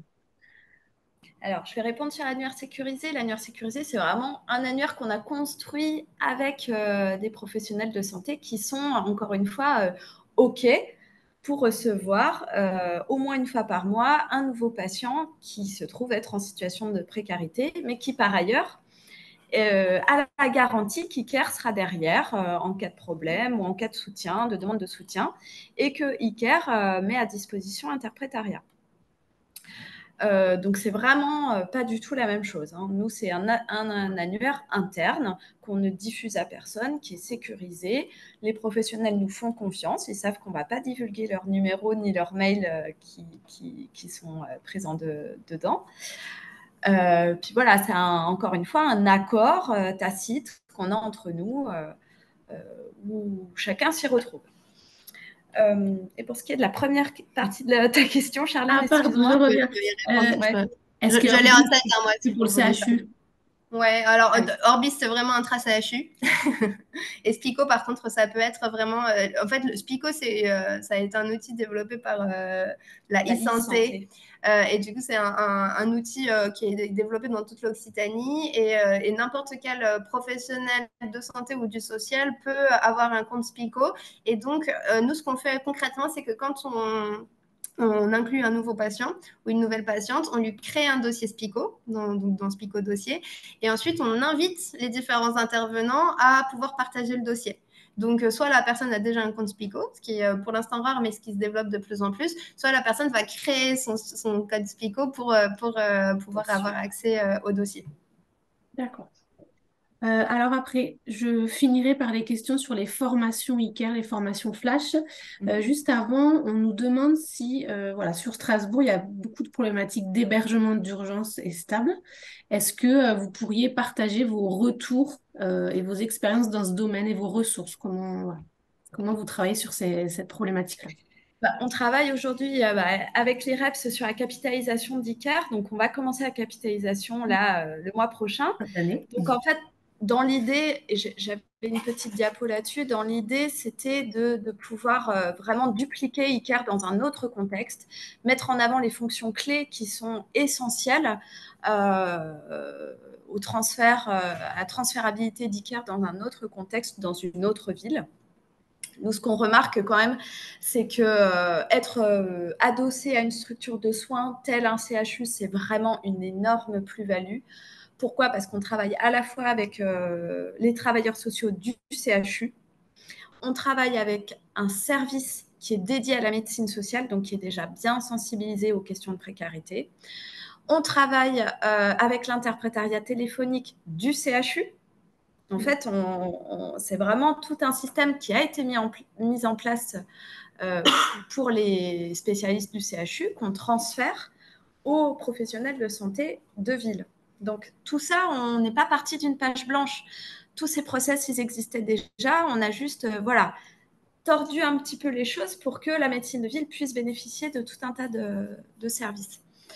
Donc ça, je l'ai dit. Le fait d'aller vers, ça c'est une énorme plus-value puisqu'on va repérer les plus invisibilisés. C'est vraiment la modalité d'action que vous connaissez tous, mais qui fonctionne toujours.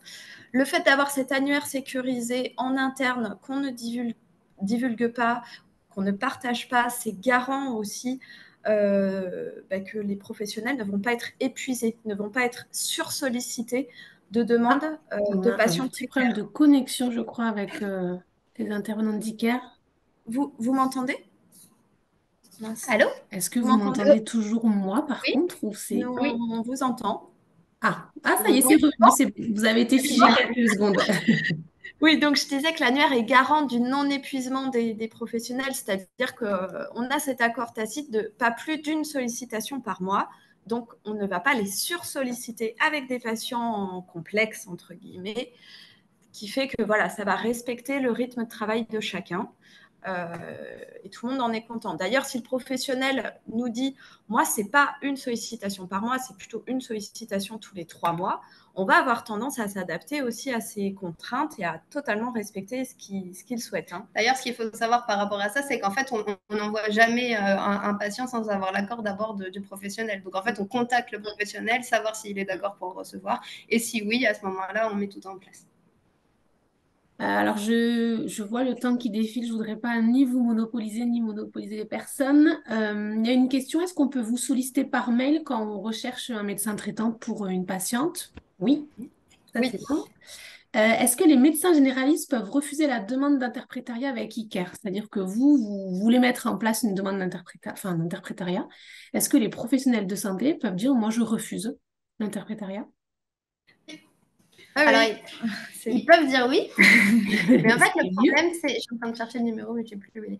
Le problème, en fait, c'est justement que si cette personne estime qu'il n'y a pas besoin d'interprétariat, a priori, on suspecte que la prise en soin ne sera pas parfaite. Et donc, souvent, ça bloque. Ça veut dire que, en fait, si on a proposé l'interprétariat, c'est pas pour rien, c'est que ces personnes, elles sont pas en capacité d'avoir une consultation sans, et que le professionnel de santé non plus ne pourra probablement pas communiquer en russe, même si parfois on a des surprises.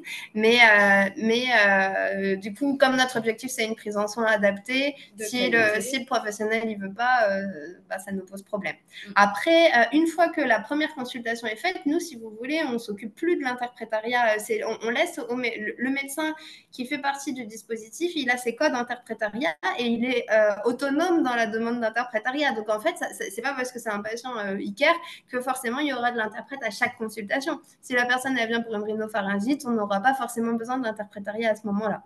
Mais moi, en pratique, en tant que médecin généraliste, quand je reçois des patients, alors chacun a un peu son organisation, mais moi, je ne le prévois pas forcément en avance, sauf si je connais à l'avance le motif de consultation. Et si je vois la personne, je commence à voir un petit peu pourquoi la personne vient. Si c'est quelque chose d'un petit peu... un minimum complexe, pas forcément des grandes consultations très complexes, mais je prévois très facilement l'interprétariat parce que c'est une telle plus-value pour la personne et pour nous, et on se rend compte à quel point ça apporte... Ça apporte des informations et une qualité de prise en soin qui n'est pas comparable. Et souvent, en fait, il y a quelque chose dont je me rends compte de plus en plus, c'est que quand on n'a pas l'interprétariat, on a l'impression que c'est pas si mal ce qu'on a fait, mais parce qu'on a occulté toute une partie, parce que la personne ne va même pas nous en parler en fait. Tout ce qui va être, j'ai un patient qui vient d'Inde, qui parle tamoul, qui vient toujours en consultation avec sa fille et qui me parle de ses problèmes de diabète, voilà, on règle le problème, le rendez-vous cardio. Et puis un jour, je me dis, bon, là je sens qu'il va pas très bien ce monsieur, écoutez, on va se voir la semaine prochaine, on va prévoir un rendez-vous d'une demi-heure pour parler de votre morale et on va prendre un interprète. Il vient sans sa fille pour une fois, et puis alors là, il me déballe tout un sentiment de culpabilité qui a amené à des idées suicidaires parce qu'il se sent coupable de ne pas avoir pu acheter un appartement pour le léguer à ses enfants. Et c'est quelque chose dont il ne m'aurait jamais parlé en présence de sa fille. Ou c'est quelque chose dont il ne m'aurait jamais parlé sans interprète parce que son niveau de français ne le permettait pas, en fait. Et ça, si je n'avais pas eu accès à l'interprète, je ne l'aurais jamais su, tout simplement. Donc, c'est une vraie plus-value. C'est une vraie plus-value. En tout cas, voilà, nous, au travers des formations et des soirées débats qu'on a pu mettre en place, c'est un axe, vous l'aurez compris, extrêmement fort. Et Clémence, qui est l'infirmière réseau, met tout en œuvre, vraiment tout ce qu'elle peut pour essayer de convaincre au maximum le professionnel d'utiliser Interprétariat. Et ce qui est très intéressant, juste, je suis désolée, mais pour terminer sur cette thématique qui nous passionne, c'est qu'au départ, quand on a mis en place le dispositif, on a eu très peu de demandes sur l'interprétariat. L'interprétariat était très peu utilisé. Et en fait, moi, au début, ça m'a paru fou parce que je me suis dit, enfin, on a accès en tant que professionnel de ville à de l'interprétariat. En plus, c'est financé, on n'a pas besoin de payer pour ça. Et en fait, les gens disaient, bah oui, mais bon, avec Google Traduction, on s'en sort pas mal finalement, ça prend du temps. Et il y a eu un vrai barrage qui a été fait par certains professionnels. Et en fait, je trouve que petit à petit, le bouche à oreille, le fait d'avoir des collègues qui l'utilisent, le fait de l'essayer une première fois, ça va permettre aux professionnels de prendre l'habitude et du coup, on a de plus en plus de demandes d'interprétariat. Et pour finir, alors j'ai plutôt des questions par rapport aux formations flash. Est-ce que vous avez une idée de la part des professionnels de santé libéraux qui y participent? Ouais, en fonction des thématiques, c'est entre 15 et 45%, quoi. D'accord. Est-ce que c'est des formations qui sont à destination des pros uniquement du 31 ou de toute l'Occitanie? Alors, on est clairement, voilà, on ne va pas du tout limiter, ce sont des formations qui sont gratuites, on communique largement, on n'est pas du genre à restreindre.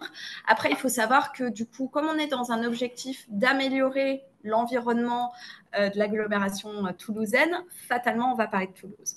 Voilà, je ne vais pas vous mentir, je ne vais pas vous spoiler. Les liens des dispositifs. Oui. On va se retrouver entre acteurs toulousains, on va parler de nos structures, de ce qu'elles font, de comment on peut orienter les personnes. Donc voilà, sur le fond, on va dire, de plusieurs formations flash, je pense à celle de demain sur comment améliorer l'accompagnement des personnes victimes de violences conjugales. Bon, on va dire que 98% de la formation, elle va être accessible et utile à tout le monde. Et puis, voilà, il y aura une partie sur l'orientation. Vous allez moins vous y retrouver, mais je pense que c'est pas très grave. Alors, je sais qu'Angèle a répondu directement dans le chat. Elle vous a mis le lien vers les formations Flash d'Iker. Je me permettrai de les mettre dans le mail que je vous ferai suite à la matinale. Comme ça, vous aurez aussi le lien vers Iker. Est-ce qu'elles sont disponibles en replay, les formations Flash? Oui, on a une chaîne YouTube avec...